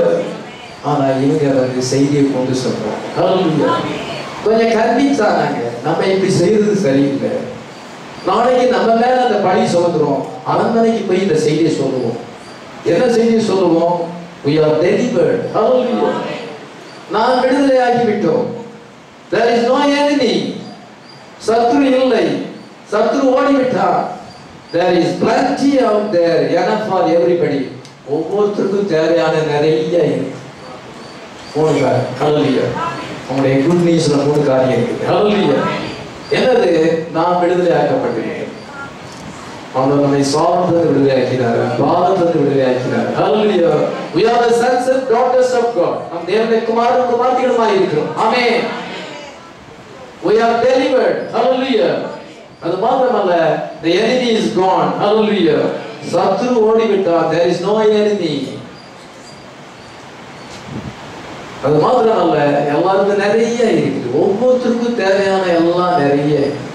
எவ்வளவு ஒரு குட் நியூஸ். இந்த குட் நியூஸ் 9ஆம் வசனத்தை வாசிக்கலாம். பின்பு அவர்கள் ஒருவரை ஒருவர் நோக்கி, நாம் செய்கிறது நியாயம் அல்ல, இந்நாள் நற்செய்தி அறிவிக்கும் நாள், நாம் மௌனமா இருந்து பொழுது விடியும் மட்டும் காத்திருந்தால் குற்றம் நம்மேல் சுமரும். இப்போதும் நாம் போய் ராஜாவின் அரண்மனையாருக்கு இதை அறிவிப்போம். ஏதோ இது நற்செய்தி அறிவிக்கும் நாள். 3 காரியம். நாம் விடுதலை ஆகிவிட்டோம், சத்ரு இல்லை, இத நமக்கு தேவையான ஒவ்வொருத்தருக்கும் தேவையானது நிறைய இருக்குது. இதனால் நற்செய்தி அறிவிக்கிறார். இந்த நேரத்தில் செய்தி இந்த ஆசீர்வாதம் இருக்கிறது. ஹalleluya. Satan is a bluff. அவன் ஒன்றும் செய்ய முடியாது, சத்ரு ஓடிவிட்டார். ஹalleluya. We are delivered. ஹalleluya. இதோ நமக்கு தேவையான எல்லா ப்ராமிஸ் இருக்கிறது. ஹalleluya. எல்லா blessing-ம் வார்த்தைக்குள்ள இருக்கிறது. ஹalleluya. இந்த செய்தி நம்ம எத்தனை உடையவர்களாக இருக்கிறோம்? நம்ம நற்செய்தி அறிவிக்கிறவர்களாக இருக்கிறோம். ஆமென். இந்த நாள் நற்செய்தி அறிவிக்கும் நாள். இந்த நாள் மறைச்சு வைக்க வேண்டிய அவசியம் இல்லை. பொருளை எடுத்து அங்க மறைச்சு வச்சுக்கிட்டு செல்ஃபிஷா பதுக்கி வைக்கிற காலம் கிடையாது. இப்போ சத்தியத்தை அறிவிக்க வேண்டிய நேரம். ஹalleluya. ஷேர் பண்ண வேண்டிய நேரம். ஹalleluya. அதான் நம்ம நெட்ல கொடுத்துருக்கோம், ஷேர் பண்ணுகிறோம். யார் வேணாலும் கேட்டுக்கிடுங்க. அந்த செய்தியை கொண்டு போய் நீங்களே மற்றவங்களுக்கு போதிச்சாலும் போதிங்க, நீங்க என்ன வேணாலும் செய்யுங்க. செய்தி வந்து அறிவிக்கப்படுகிறது. ஹalleluya. பதுக்கி வைக்க வேண்டிய நேரம் கிடையாது. இப்பொழுது மௌனமாய் இருக்க வேண்டிய நேரம் கிடையாது. ஹalleluya. நாம் பெற்ற இந்த ஆசீர்வாதத்தை மற்றவர்களுக்கு ஷேர் பண்ண வேண்டும், நற்செய்தியை அறிவிக்க வேண்டும். ஆமென். அப்படி அறிவிக்கவில்லை என்றால் நாளைக்கு குற்றம் நம்மேல் சொல்லும். பொழுது விடியும் பொழுது குற்றம் நம்ம சொல்லும். கர்த்தருடைய வருகையின் போது கர்த்தர் நம்மகிட்ட கணக்கு கேட்பார். ஹalleluya. நியாயத்தீர்ப்பு நாளே கணக்கு கேட்பார். ஹalleluya. அதனால நான் குற்றம் நம்மேல் சுமரும். அரண்மனையாருக்கு, சாதன காவலில் இருக்கிற ஆத்துமாக்களுக்கு, முற்றுகைக்குள்ள இருக்கிற ஆத்துமாக்களுக்கு போய், இத சாதாரண காவலில் இருக்கிற ஆத்துமாக்களுக்கு போய் நம்ம வார்த்தையை சொல்லுவோம், நற்செய்தியை சொல்லுவோம். ஹalleluya. யார் இந்த நற்செய்தியை சொல்றா? லெப்பர்ஸ். குஷ்டரோகி. இவங்க வந்து டைப் ஆஃப் ஃபூலிஷ் வெர்ஜன். இந்த ஃபூலிஷ் வெர்ஜன் எலிசா வந்து அனாயிண்டட் பெற்றிருக்காங்க. எலியாவினுடைய அங்கியை பெற்றிருக்கிறார். He was anointed. இவங்க அனாயிண்டட் வரல, சிட்டிக்குள்ள இல்லை, சிட்டிக்கு வெளியே இருக்கிறாங்க. அவன் சிட்டிக்குள்ள இருக்கான், இவங்க சிட்டிக்கு வெளியே இருக்கிறாங்க. அதெல்லாம் ஃபூலிஷ் வெர்ஜன்ஸ். ஆனால் ஃபூலிஷ் வெர்ஜன் நல்ல செய்தி உடையவராக இருக்கிறார். அதே போல அந்த நேரத்துக்கு செய்யல many foolish virgins are there. Many fastest are foolish virgins. ஆனா அவங்கள்ட்ட செய்தி ஒரு பிரணாம் செய்தி இருக்கு. ஹல்லேலூயா. அவங்க செய்தியை ஜாஸ்தி சொல்றாங்க, நம்மளை விட ஜாஸ்தியா சொல்றாங்க. போலீஸ் வெர்சன் பசுத்தாயை பெறார்கள், பட்டணத்துக்கு வெளியே இருக்கிறாங்க, கிறிஸ்துவின் சரீரத்துக்கு வெளியே இருக்கிறாங்க. அவங்கள்ட்ட நிறைய மெசேஜ் புக் இருக்கிறது, ஆங்கிலத்திலையும் தமிழ்லையும் இருக்கிறது. நிறைய பேருக்கு சத்தியம் சொல்றாங்க. வைஸ் வெர்ஜனை காட்டிலும் foolish virgins தான் ஜாஸ்தி ஊழியம் செய்கிறாங்க. நற்செய்தியை அறிவிக்கிறார்கள். இந்த brother Pranam message, prophet message அவங்க பிரிண்ட் பண்றாங்க, டிஸ்ட்ரிபியூட் பண்றாங்க. இதோ அவங்க பிரஸ் வச்சு அவங்க பிரிண்ட் பண்ணி அனுப்புறாங்க, அவங்க ஒரு ஆபீஸ் வச்சு அனுப்புறாங்க. foolish virgins. நாங்க ஊழியம் செய்கிறோம் என்று சொல்லுகிறார்கள். ஆனா எலியா பெற்ற ஆவியை பெறவில்லை. ஹல்லேலூயா. எலிசா அந்த எல்டர்ஸ் அதை பெற்றிருக்கிறாங்க. They are fellowshipping around the word of God. Elisha உட்கார்ந்திருக்கிறான், அவனை சுற்றி உட்கார்ந்து ஐக்கியப்பட்டிருக்கிறார்கள். ஆனா இவங்க பட்டணத்துக்கு வெளியே இருந்து இவங்க தான் நற்செய்தியை அறிவிக்கிறாங்க. ஆனா அவங்க என்ன இருக்கிறது, ஏன் வெளியே இருக்கிறாங்க? leprosy. They were lepers. அவங்க குஷ்ரோகிகளா இருக்கிறார்கள். குஷ்ரோகம் எதுக்கு அடையாளமா இருக்கிறது? பாவத்துக்கு அடையாளமா இருக்கிறது. சொல்ல போனா leprosy is a type of sin. பாவத்துக்கு அடையாளமா இருக்கிறது. That is the people still in the old nature. அவங்களுடைய old nature இருக்கிறாங்க. வார்த்தையில ஜென்ம சுபாவம் ஆகும். வார்த்தையில அவங்க அவிசுவாசியா இருக்கும் பொழுது எப்படி இருந்தாங்களோ அதே நேச்சர்ல இருக்கிறாங்க. வார்த்தையில சேஞ்ச் இல்லை. இவங்க தான் foolish virgins. இவங்களும் சத்தியம் சொல்றாங்க. அந்த போதகர் வார்த்தையில அவருடைய புத்தி மாறல. அந்த விசுவாசி வார்த்தையில புத்தி மாறல, ஓல்டு நேச்சர், பழைய சுபாவம் மாறல. ஆனா செய்தியை சொல்றாங்க, ஊழிய நிறைய செய்யறாங்க. அவங்க தான் ஷேர் பண்றாங்க, அவங்க தான் எங்களை விட முந்திக்கிட்டு போறாங்க. நம்ம போயிட்டு இருந்தாங்க, செய்தி அறிவிக்கிறார்கள். ராஜா அப்படி கூட நம்பல. அது எப்படி சத்ரு அவங்க பதுங்கி இருந்துக்கிட்டு நம்ம பட்டியல இருக்காங்க, வெளியே வருவாங்க, அது கூடவே போயிட்டு அவங்க போய் பிடிச்சுக்கிடலாம், நம்ம போய் அவங்களை கொண்டு போடலான்னு அவன் சீரியா ராஜா இந்த மாதிரி தந்திரம் பண்றான், அவன் ஒரு டாக்டிஸ் பண்ணுகிறான். நம்பல, தேவனுடைய வார்த்தையை இன்னும் நம்பல. எலிசா சொன்னார் நாளைக்கு இப்படி இருக்குன்னு சொன்னார்ல, அப்படி இருக்கும் பொழுது அந்த வார்த்தையை இன்னும் அது நடந்து கூட நம்பல. அதனால நம்மகிட்ட எத்தனை குதிரை இருக்குது? இத 4 குதிரை தான் இருக்குது, 5 குதிரைகள் இருக்குது. அதை என்ன செய்வாங்க, மீதியான 5 குதிரைகள் இருக்கிறது 13ஆம் வசனத்துல. அந்த குதிரையில போயிட்டு அவங்க எங்கேயாவது நிக்கிறாங்கன்னு பார்த்துவாங்க. யோர்தான் வரைக்கும் போனாங்க, அங்க யாருமே இல்லை. ஹல்லேலூயா. போற வழியிலலாம் வஸ்திரங்களும் இதோ கட்டுமுட்டி ஜாமான்களும் கிடக்கு, சிதறி கிடக்கிறது. ஹல்லேலூயா. என்னுடைய வார்த்தையை இன்னும் அவன் விசுவாசிக்கிறது. கர்த்தர் அற்புதம் செய்தும் விசுவாசிக்கலை. சிலருக்கு ஆண்டவர் அற்புதம் செய்தாலும் அதை ஆண்டவர் நம்ம மத்தியில உறுதிப்படுத்தி காண்பித்தாலும் தெளிப்பா அவங்களோட அவிசுவாசம் போக, ராஜாவுக்கு அவிசுவாசம் போக. இப்பொழுது அந்த டிஸ்ரெஸ்பெக்டபிள் மேல பாருங்க, அவமரியாதை செய்யறது, தேவனுடைய வார்த்தையை அவமரியாதை செய்யறது பெரிய பாவம் தான். ஒருத்தன் ஏதோ ஒரு தீய பழக்கம் இருந்தா அது அவனோட இருக்கு. ஆனா தேவனுடைய வார்த்தையை அவமதிக்கும் பொழுது, மற்றவங்க அதை கேட்க விடாதபடி அதை அவமதிக்கும் பொழுது கிரேட்டஸ்ட் சின், அது பெரிய பாவம். அதுக்கு தண்டனை கிடைக்காம போக. நீங்க பாஸ்டர் பிரசங்கம் பண்றாரு, ஒரு நாள் பாஸ்டர் நீங்க நல்லா பிரசங்கம் பண்ணீங்கிறது, ஒரு நாள்ல நீங்க செய்யறது சரியில்லை அப்படிங்கிறது. இதுதான் டிஸ்ரெஸ்பெக்ட், அவமரியாதை செய்யும். உங்களுக்கு ஏத்த மாதிரி அவங்களுக்கு ஏத்த மாதிரி நான் போக முடியாது. நான் தேவனுடைய வார்த்தையை தான் சொல்ல முடியும். ஒரு நாள் மெசேஜ் அவங்களுக்கு நல்லா இருக்கலாம், ஒரு நாள் அவங்களை கண்டிக்கலாம். அதுக்காக பாஸ்டரை டிஸ்ரெஸ்பெக்ட் பண்ண முடியுமா? பாஸ்டர் வார்த்தைப்படி சொல்லுகிறார். ஹல்லேலூயா. அவருடைய கமிஷன் அவர் நிறைவேற்றுகிறார். ஹல்லேலூயா. இப்பொழுது பாருங்க, இந்த டிஸ்ரெஸ்பெக்ட் மேன் என்ன சொல்றாங்க, அவமரியாதை செய்கிறார். வானத்துல இருந்து மதுகளை திறந்து கொட்டாலும் அப்படிங்கிற சர்க்காஸ்டிக் இதை கேட்டாங்க, அவன் பரியாசம் செய்கிறார். தங்களுடைய வாழ்க்கையை நினைச்சு பார்க்காம மற்றவங்களை பரியாசம் செய்யும். தங்களுடைய வாழ்க்கை என்ன நிலைமையில இருக்குன்னு தெரியாதபடி மற்றவங்களை பரியாசமா சீப்பா பேசுறது எவ்வளவு பெரிய தவறு பாருங்க. இவன் ராஜா என்ன பண்ணிட்டார்? 12ஆம் வசனத்தை வாசிக்கலாம். ராஜா தனக்கு கைலாப்படுகிற பிரதானியை ஒலிவ வாசலில் விசாரிப்பா இருக்க கட்டளையிட்டு இருந்தான். ஒலிவ வாசலே ஜனங்கள் அவனை நெருங்கி மிதித்ததினால் ராஜா தேவனுடைய மனுஷனிடத்தில் வந்தபோது சொல்லியிருந்தபடி அவன் செத்து போனான். இது ராஜா என்ன செய்தார் என்றால், இவனை வந்து ஒலிமுக வாசல்ல இதெல்லாம் கண்ட்ரோல் பண்ணும்படியா வச்சிருக்கிறோம். IG inspector superintendent police inspector என்ன செய்வார்னா, ஒரு இடத்துல ரொம்ப சந்தடியா இருக்குன்னா உடனே கவர்மெண்ட் என்ன செய்வார்னா, நீ போலீஸ் ஃபோர்ஸ் அங்கே அனுப்புறது, அங்கே ஒரு எஸ்பி அனுப்பி இந்த காரியத்தை நீ சரிப்படுத்து. அதே போல இவனை அனுப்பியிருக்கு, இவன் ஒரு ஆபீசரா அனுப்பியிருக்கு, ராஜா அனுப்பியிருக்கிறார். அங்கே ரொம்ப சந்தடியா இருக்குது, ரொம்ப அங்கே வந்து நெருக்கடி இருக்கிறது, ஜனங்கள் பட்டியலில் கிடக்குறாங்க, இன்னைக்கு சீப்பா இருக்குதுன்னு போய் எல்லாரும் முண்டி அடிச்சு வாங்குறாங்க. விதமா வாங்கும் பொழுது இவனை வந்து அதை வந்து அந்த ஆபீசரா அனுப்பும் பொழுது இவன் வந்து குள்ளமா இருக்கிறான், மற்றவங்கலாம் நெட்டையா இருக்கிறாங்க. என்ன செய்யறாங்க, ஜனங்கள் வந்து டிராம்பிளிங் அவன் வந்து கீழே மிதிச்சுட்டான்.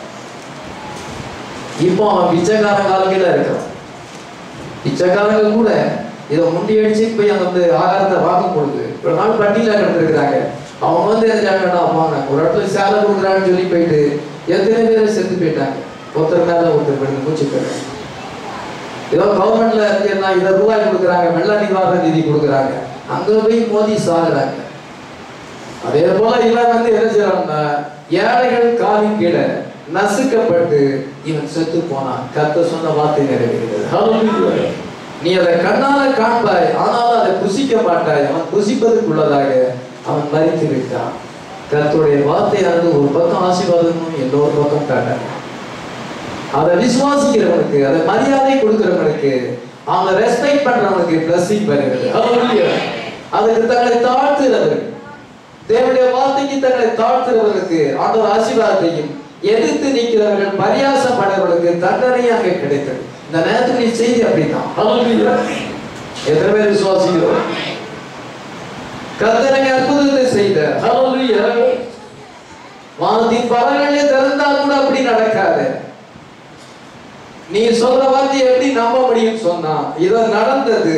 ஆனால் அவன் வந்து அதை புசிப்பதற்கு முன்னதாக மரித்து போனான், செத்து போனான். ஜனங்கள் அவனை நசுக்கி விட்டார்கள். Watch the disrespectful, irreverent, sarcastic, proud, arrogant, faithless speech. அதே மாதிரி ஆவிகள் கடைசி காலத்தில் செய்யல இருக்கு. arrogant, proud, faithless, sarcastic, disrespectful. தேவனுடைய மனுஷனை மதிப்பதில்லை, வார்த்தையை மதிப்பதில்லை. அவனுக்கு ஏதோ பெரிய தெரிஞ்ச மாதிரி போறது. irreverent, இந்த பயபக்தி இல்லாத ஆத்மாக்களும் உண்டுங்கிறதுக்கு தான் அங்க எழுதி வச்சு, அப்படிதான் கடைசி காலத்துல இருக்கும் அப்படிங்கிறதுக்காக தான் ஆண்டவர் அங்க எழுதி வச்சிருக்கிறாரு. அதே மாதிரி சம்பவித்து இருக்கிறது. Hallelujah. Could not believe the prophecy coming out. எலிசாவின் வாயிலிருந்து வருகிற அந்த வார்த்தையை, அந்த prophecy-யை அவங்க பிலீவ் பண்ணல. He could see that God could do that miracle. கர்த்தர் அவிதமான அற்புதம் செய்வார் என்று விசுவாசிக்க அவங்களால முடியவில்லை. Hallelujah. யாரோ பிரதா சொன்னாரா, நான் ஏத்துக்கிறேன். பைபிள் சொன்னா நான் ஏத்துக்கிறேன். நீங்க பைபிள் படி சொல்லுங்க, தீர்க்க செய்தி கொடுங்க, ஏத்துக்கிறேன். பாஸ்டர் பைபிள் சென்ட் சொன்னா தீர்க்க செய்தி சொல்லவுடனே சொன்னாரு. ஆனா நீங்க சொன்னதை ஏத்துக்க மாட்டேன். உங்களுக்கு யாரோ வந்து ஏதோ ஒன்று பண்ணியிருக்கிறாங்க, ஏதோ சொல்லியிருக்கிறாங்க. பாருங்க, இதான் irrespectable. எலியா சொன்னா ஏத்துக்கலாம், எலிசா சொன்னா ஏத்துக்க மாட்டேன். தீர்க்க சொல்றாரா, கோர்ஸ் காமிங்க, நீங்க தீர்க்க செய்திப்படி சொன்னா பைபிள் சொன்னபடி நான் கேட்கிறேன். ரொம்ப கீழ்படிஞ்ச மாதிரி. ஆனா நீங்க சொல்றது அதனாலதான் வந்து அவமரியாதை. அது பைபிளையும் தீர்க்க செய்தி கம்பேர் பண்ணி சொல்றாரு. இந்த ஊழியம் வந்து எல்லாத்தையும் ஒன்று சேர்த்து கொடுக்குற ஊழியம், பினிஷிங் டச். தீர்க்க செய்தி படிச்சா வந்து புரியாது, பாஸ்டர் அதை கிளீனா சொல்ல முடியும். அங்க எங்க சொல்றதை சொல்லும்போது இது எவ்வளவு பெரிய ஊழியம், எவ்வளவு ஒரு மகிமையான ஊழியம் அப்படின்னு யார் ரெஸ்பெக்ட் பண்ணாங்களோ அவனுக்கு இந்த பிரசித்தி. யார் நாம சொன்னா கேட்கும், நீங்க சொன்னதை கேட்கணும். நீங்க யாரு, உங்களை யாரும் ஆண்டவர் அழைச்சாரு? அதுதான் நீங்க அந்த அவமரியாதை இருக்குன்னு ஆண்டவர் சொல்லியிருக்கிறார். ஒரு சிலர் விதமாக அவமதிப்பார்கள். இவன் அதுக்கு அடையாளமா வச்சிருக்கிறார். இவன் ஒரு டைப்பா இருக்கிறான். காலு கீழே போட்டு நசிக்கிட்டாங்க. இதை தேவன் சொன்ன வார்த்தை நிறைவேறிட்டு ரொம்ப நேரம் பேச நான் விரும்பல, நேரம் ஆகிவிட்டது. இதில் 7 கேரக்டர்ஸை பார்க்கணும். முதலாவது சத்ரு இன்னைக்கு நம்ம முற்றுகை போட்டிருக்கிறோம். பொருளாதார நெருக்கடி ஏற்பட்டது. 2வது அந்த 2 பெண்கள் பிள்ளைகளை ஆக்கி சாப்பிட்டு சுவாமன்னு சொல்லிங்க. தேவனுடைய வார்த்தையை புறக்கணித்து இயேசபேல் சிஸ்டத்துல இருக்கிறவர்கள், கடினம வார்த்தைக்கு தங்கள் இதயத்தை கடினப்படுத்துகிறவர்கள், அதை நம்ம பார்க்கிறோம். அதன் மீது இந்த இஸ்ரவேலின் ராஜா மாய்மானம் செய்கிறான், ரெட்டுடுத்தி கொள்கிறான், மனம் திரும்ப மாட்டான், தேவனுடைய பிள்ளைகளுக்கு பெர்சிக்யூஷன் கொண்டு வருகிறான், உபத்திரத்தை கொண்டு வருகிறான். விதமான டினாமினேஷன் பிரீச்சர்ஸ் இருக்கிறாங்க. இதோ கவர்மெண்ட் வந்து வார்த்தைக்கு விதமாக இருக்கிறது. இஸ்ரவேலின் ராஜாவுக்கு அடையாளமாக்கி அதன் மீது எலிசாவும் அவனுடைய சுத்தி இருக்கிற elders, the real pastor, anointed pastor, true believers, வார்த்தையை சுற்றிலும் ஐக்கியப்பட்டுக் கொண்டிருக்கிறார்கள். இந்த சூழ்நிலையில் அவர்கள் வார்த்தையை சுற்றிலும் ஐக்கியப்பட்டிருக்கிறார்கள். இதை எலிசாவின் வாயிலிருந்து தேவனுடைய வார்த்தை பிறப்படுது, மனவாட்டி வாயிலிருந்து anointed word இன்னைக்கு போகுது. அதன் மீது நம்ம என்ன பார்க்கிறோம் என்றால், இது 5வது காரியம் வந்து அந்த 4 lepers, அவங்க அந்த புத்தி இல்லாத கன்னிகைகள் நற்செய்தி அறிவிக்கிறார்கள். அவங்ககிட்ட தான் நற்செய்தி இருக்கிறது, அவங்ககிட்ட தான் புக்ஸ் இருக்குது, அவங்ககிட்ட தான் பணம் இருக்குது, எல்லாமே அவங்ககிட்ட தான் இருக்குது. அவங்க நற்செய்தி அறிவிக்கிறார்கள். ஆனால் அவங்களோ லெப்ரசி, ஓல்டு நேச்சர் அவங்களை விட்டு போகல. they were lepers. அவங்க சிட்டிக்கு வெளியே இருக்கிறாங்க, சிட்டிக்கு உள்ள வர முடியாது. அதனால்தான் காவல்காரன் சொல்லி ராஜாட்ட சொல்றாங்கன்னா சிட்டிக்கு உள்ள வர முடியாது, ராஜெல்லாம் போக முடியாது. அதுதான் பெருகிறார். இது அந்த சர்காஸ்டிக் மேனை பார்க்கிறோம், டிஸ்ரெஸ்பெக்டிவ் மேன், வார்த்தையை அசட்டை பண்ணுவது, மணவாட்டியின் சத்தத்தை அசட்டை பண்ணுவது, எலிசாவின் வார்த்தையை அசட்டை பண்ண. எலிசா சொன்னா கேட்பான், எலிசா சொன்னா கேட்பான். அதனால அதிகமான மனுஷன் வருகிறார். 7வது காரியம், வாக்குக்கு மறைவான கர்த்தர் இருந்து அங்கே சத்துரை விளக்குகிறார், டெலிவரன்ஸ் கொண்டு வருகிறார், பிசாசை துரத்துகிறார், கர்த்தருடைய தூதனானவர் இறங்கி வந்திருக்கிறார். இந்த கடைசி காலத்துல வந்து எக்கனாமிக் பூம் நமக்கு கொடுக்குற எந்த சூழல் மத்தியிலையும் நம்முடைய பொருளாதாரம் வீழ்ச்சி அடைகிறது. Real riches, real riches. நீ ஐஸ்வர்யமானபடி நெருப்பிலே புடமிடப்பட்ட பொன்னை உன் நிர்மாணமாகிய அவலட்சணம் தோன்றாதபடிக்கு நீ உடுத்திக் கொள்ள நெருக்கஸ்வரங்களையும் நீ பார்வை அடையும்படிக்கு உன் கண்களுக்கு கலிக்கவும் போடவும் நான் உனக்கு ஆலோசனை சொல்லுகிறேன். வெளிப்படுத்தல் 3:8. இந்த கடைசி காலத்திலே பரிசுத்த ஆவியானவர் இயேசு கிறிஸ்து சொல்லுகிறார், ரியல் ரிச்னஸ் என்னது என்றால் ஹோலி ஸ்பிரிட். the riches நம்ம பெற்றுள்ளோம். the riches is tied, the Holy Ghost made available by the evening message. True riches யாருக்கு இருக்குது? எலிசாக்கு. ஹல்லேலூயா. அவன் வாய் பார்த்தது, அவன் வாய் வார்த்தையானது அவ்வளவு பெரிய ஆசீர்வாதத்தை கொண்டு கோடிக்கணக்கில் பணம் கொடுத்தாலும் அதை வாங்க முடியாது. 24 மணி நேரத்தில் சேஞ்ச் ஆயிட்டு. ஹல்லேலூயா. இன்னைக்கு அந்த ரிச்சஸ் உங்ககிட்ட. True riches when there is a Holy Ghost anointing made available by the evening message. Greater is He, the God of Creator is in you. Hallelujah. வானத்தை பூமி உண்டாக்கின கர்த்தர் உங்களுக்குள்ள இருக்காரு. அதான் great riches. Hallelujah. இதெல்லாம் நீங்க பார்க்கலாம், எனக்குள்ள உடமைகளை பார்க்கலாம், எல்லாம் பார்க்கலாம். இதெல்லாம் riches அல்ல, எனக்குள்ள இருக்கிற தேவன் பெரியவர். Hallelujah. எனக்குள்ள அவர் கொடுத்த வெளிப்பாடு தெரியுது. Hallelujah. Greater riches. Hallelujah. இந்த ஈவினிங் மெசேஜ் மூலமா நமக்கு கிடைச்சது. இந்த ஈவினிங் மெசேஜ் மூலமா ஆண்டவர் அனாயிண்டிங் நம்ம தருகிறார். Hallelujah. புத்தியுள்ள கனிகள் பெற்றால் புத்தி இல்லாத கனிகள் அதை தர. இன்னைக்கு நீங்க அதை பெற்றீங்கன்னா greatest riches. Hallelujah. மனுஷன் ஒருத்தர் நம்மளை விட்டு அதை எடுக்க முடியாது. எத்தனை பேர் விசுவாசிக்கிறோம்? இந்த நேரத்தில் நாம அந்த ரிச்சஸ் உடையவளா இருக்கிறோம். Hallelujah. எலிசாவின் வார்த்தைகள் வாயில தேவனுடைய வார்த்தை இருக்கிறது, அதுதான் பெரிய ஆசீர்வாதம். அந்த வார்த்தை புறப்பட்டு சென்றால் ஆசீர்வாதத்தை கொண்டு வரும். இன்னைக்கு உங்கள் வார்த்தை, உங்களுடைய வார்த்தையில அனாயிண்டட் வேர்டு இருக்கிறது. Hallelujah. நான் லிட்டரல் வேர்டு இல்ல, அனாயிண்டட் வேர்டு. எழுத்து பைபிள் வசனம் வந்து எல்லாருக்குமே தெரியும், சாப்பிடுறதுக்காக மனப்பாடமாவே சொல்லுவாங்க. ஆனா அவங்க வாயில அனாயிண்டட் வேர்டு இல்ல. உங்க வாயில இன்னைக்கு அனாயிண்டட் வேர்டு இருக்கு. எப்படி வந்துச்சு? ஈவினிங் மெசேஜ் மூலமா நமக்கு வந்திருக்கு, எலைஜா மெசேஜ் மூலமா நமக்கு வந்திருக்கிறது. Hallelujah. இதுதான் கிரேட்டஸ்ட் ரிச்சஸ். அதை நம்ம தெரிஞ்சு கொடுப்போம். நம்மளாம் செய்வோம்.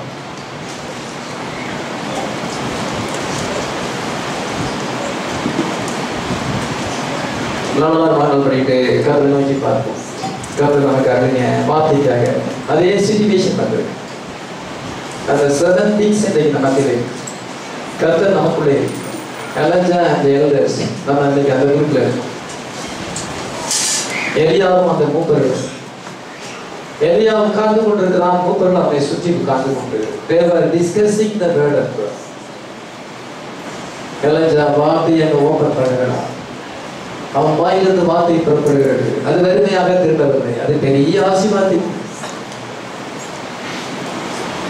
இதை நம்மை சுற்றி அந்த பெண்கள் இருக்கிறார், அந்த பெனதாத் முற்றுகையிட்டு இருக்கிறான். அந்த இஸ்ரவேலின் ராஜா மாய்மாலக்காரன், அவன் ஆகாதின் குமாரன், கொலைகாரனுடைய மகன், ஏசபேல் சிஸ்டத்துல இருக்கிறார். அந்தமும் அவனும் இருக்கிறார். நமக்கு சுவையிடு இருக்கிறார்கள், லெப்பர்ஸ் இருக்கிறார்கள், நற்செய்தியை கொண்டு வருகிறார்கள், புத்தகத்தை கொண்டு வருகிறார்கள், மெசேஜ் புக் அவர்களுக்கு டிஸ்ட்ரிபியூட் பண்ணுகிறார்கள், பிரிண்ட் பண்ணுகிறார்கள், புத்தகத்தை கொடுக்கிறார்கள். அவங்களும் இருக்கிறாங்க. ஓல்டு நேச்சர் மாறவில்லை. நம்ம எலஞ்சா ஹேண்டை எல்டர்ஸ் வார்த்தையை சுற்றி அழைக்கப்பட்டிருக்கோம். நம்முடைய வாயில தேவனுடைய வார்த்தை, அது விசுவாச வார்த்தையே, அனாயிட்டட் வேர்ட். அது பிளஸிங்கை கொண்டு வரும். கர்த்தர் அங்கே கிரியை செய்வார். கர்த்தர் இறங்கி வந்து விடுதலை தருவார். கர்த்தர் இறங்கி வந்து சத்துருவை துரத்துவார். கர்த்தர் இறங்கி வந்து நமக்கு தேவையான எல்லாவற்றையும் தரும். எந்த சூழ்நிலை மக்களையும் அவர் தர வல்லவராக. சிச்சுவேஷனை பற்றி நம்ம கவலைப்பட வேண்டாம். நம்ம தேவனோடு கூட ஐக்கியப்பட்டு கொண்டிருக்கிறோம். fellowshipping with God, fellowship around the word of God. நம்முடைய ஹார்ட்ல அந்த ஹோலி கோஸ்ட் இருக்கு, அது வெளியேறப்பட்டது. அந்த பொக்கிஷத்தை உடையவளாக இருப்பது நம்முடைய வாயிலிருந்து புறப்படும் வார்த்தை தேட்ஃபுல்லாக இருக்கிறது. Spoken word manifestation. இப்பொழுது ஸ்கியூஸ் டைம்ல இது வர வேண்டிய நேரம். இப்பொழுது அந்த ஸ்டேஜில் வந்திருக்கிறோம். இவர் கர்த்தர் நல்லவராக இருக்கிறார், அவர் பெரிய காரியங்களை செய்கிறவராக இருக்கிறார். அதனால எல்லாரும் கர்த்தருக்கு நம்ம சோதனை துதிக்கிறாங்க. எல்லாரும் வாயிலிருந்து கர்த்தரை நம்ம வாழ்கிற காலம் இப்பொழுது கர்த்தர் என்ன செய்கிறார், எந்த விதமான சிச்சுவேஷன்ல இருக்கிறோம்,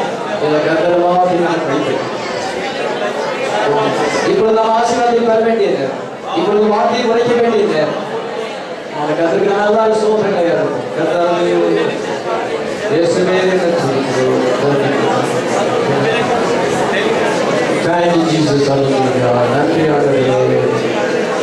யாவுமே காய் முடித்த இயேசுவே,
கடைசி காலத்தில் ஜீவிக்கிறோம். யுத்தங்களையும் செய்தி கேட்கிறோம். ஜனத்துக்குறமா ஜனமும் ராஜ்யத்துக்குறமா ராஜ்யம் பொருளாதார நெருக்கடி ஏற்படும், பொருளாதார வீழ்ச்சி நடைபெறும்.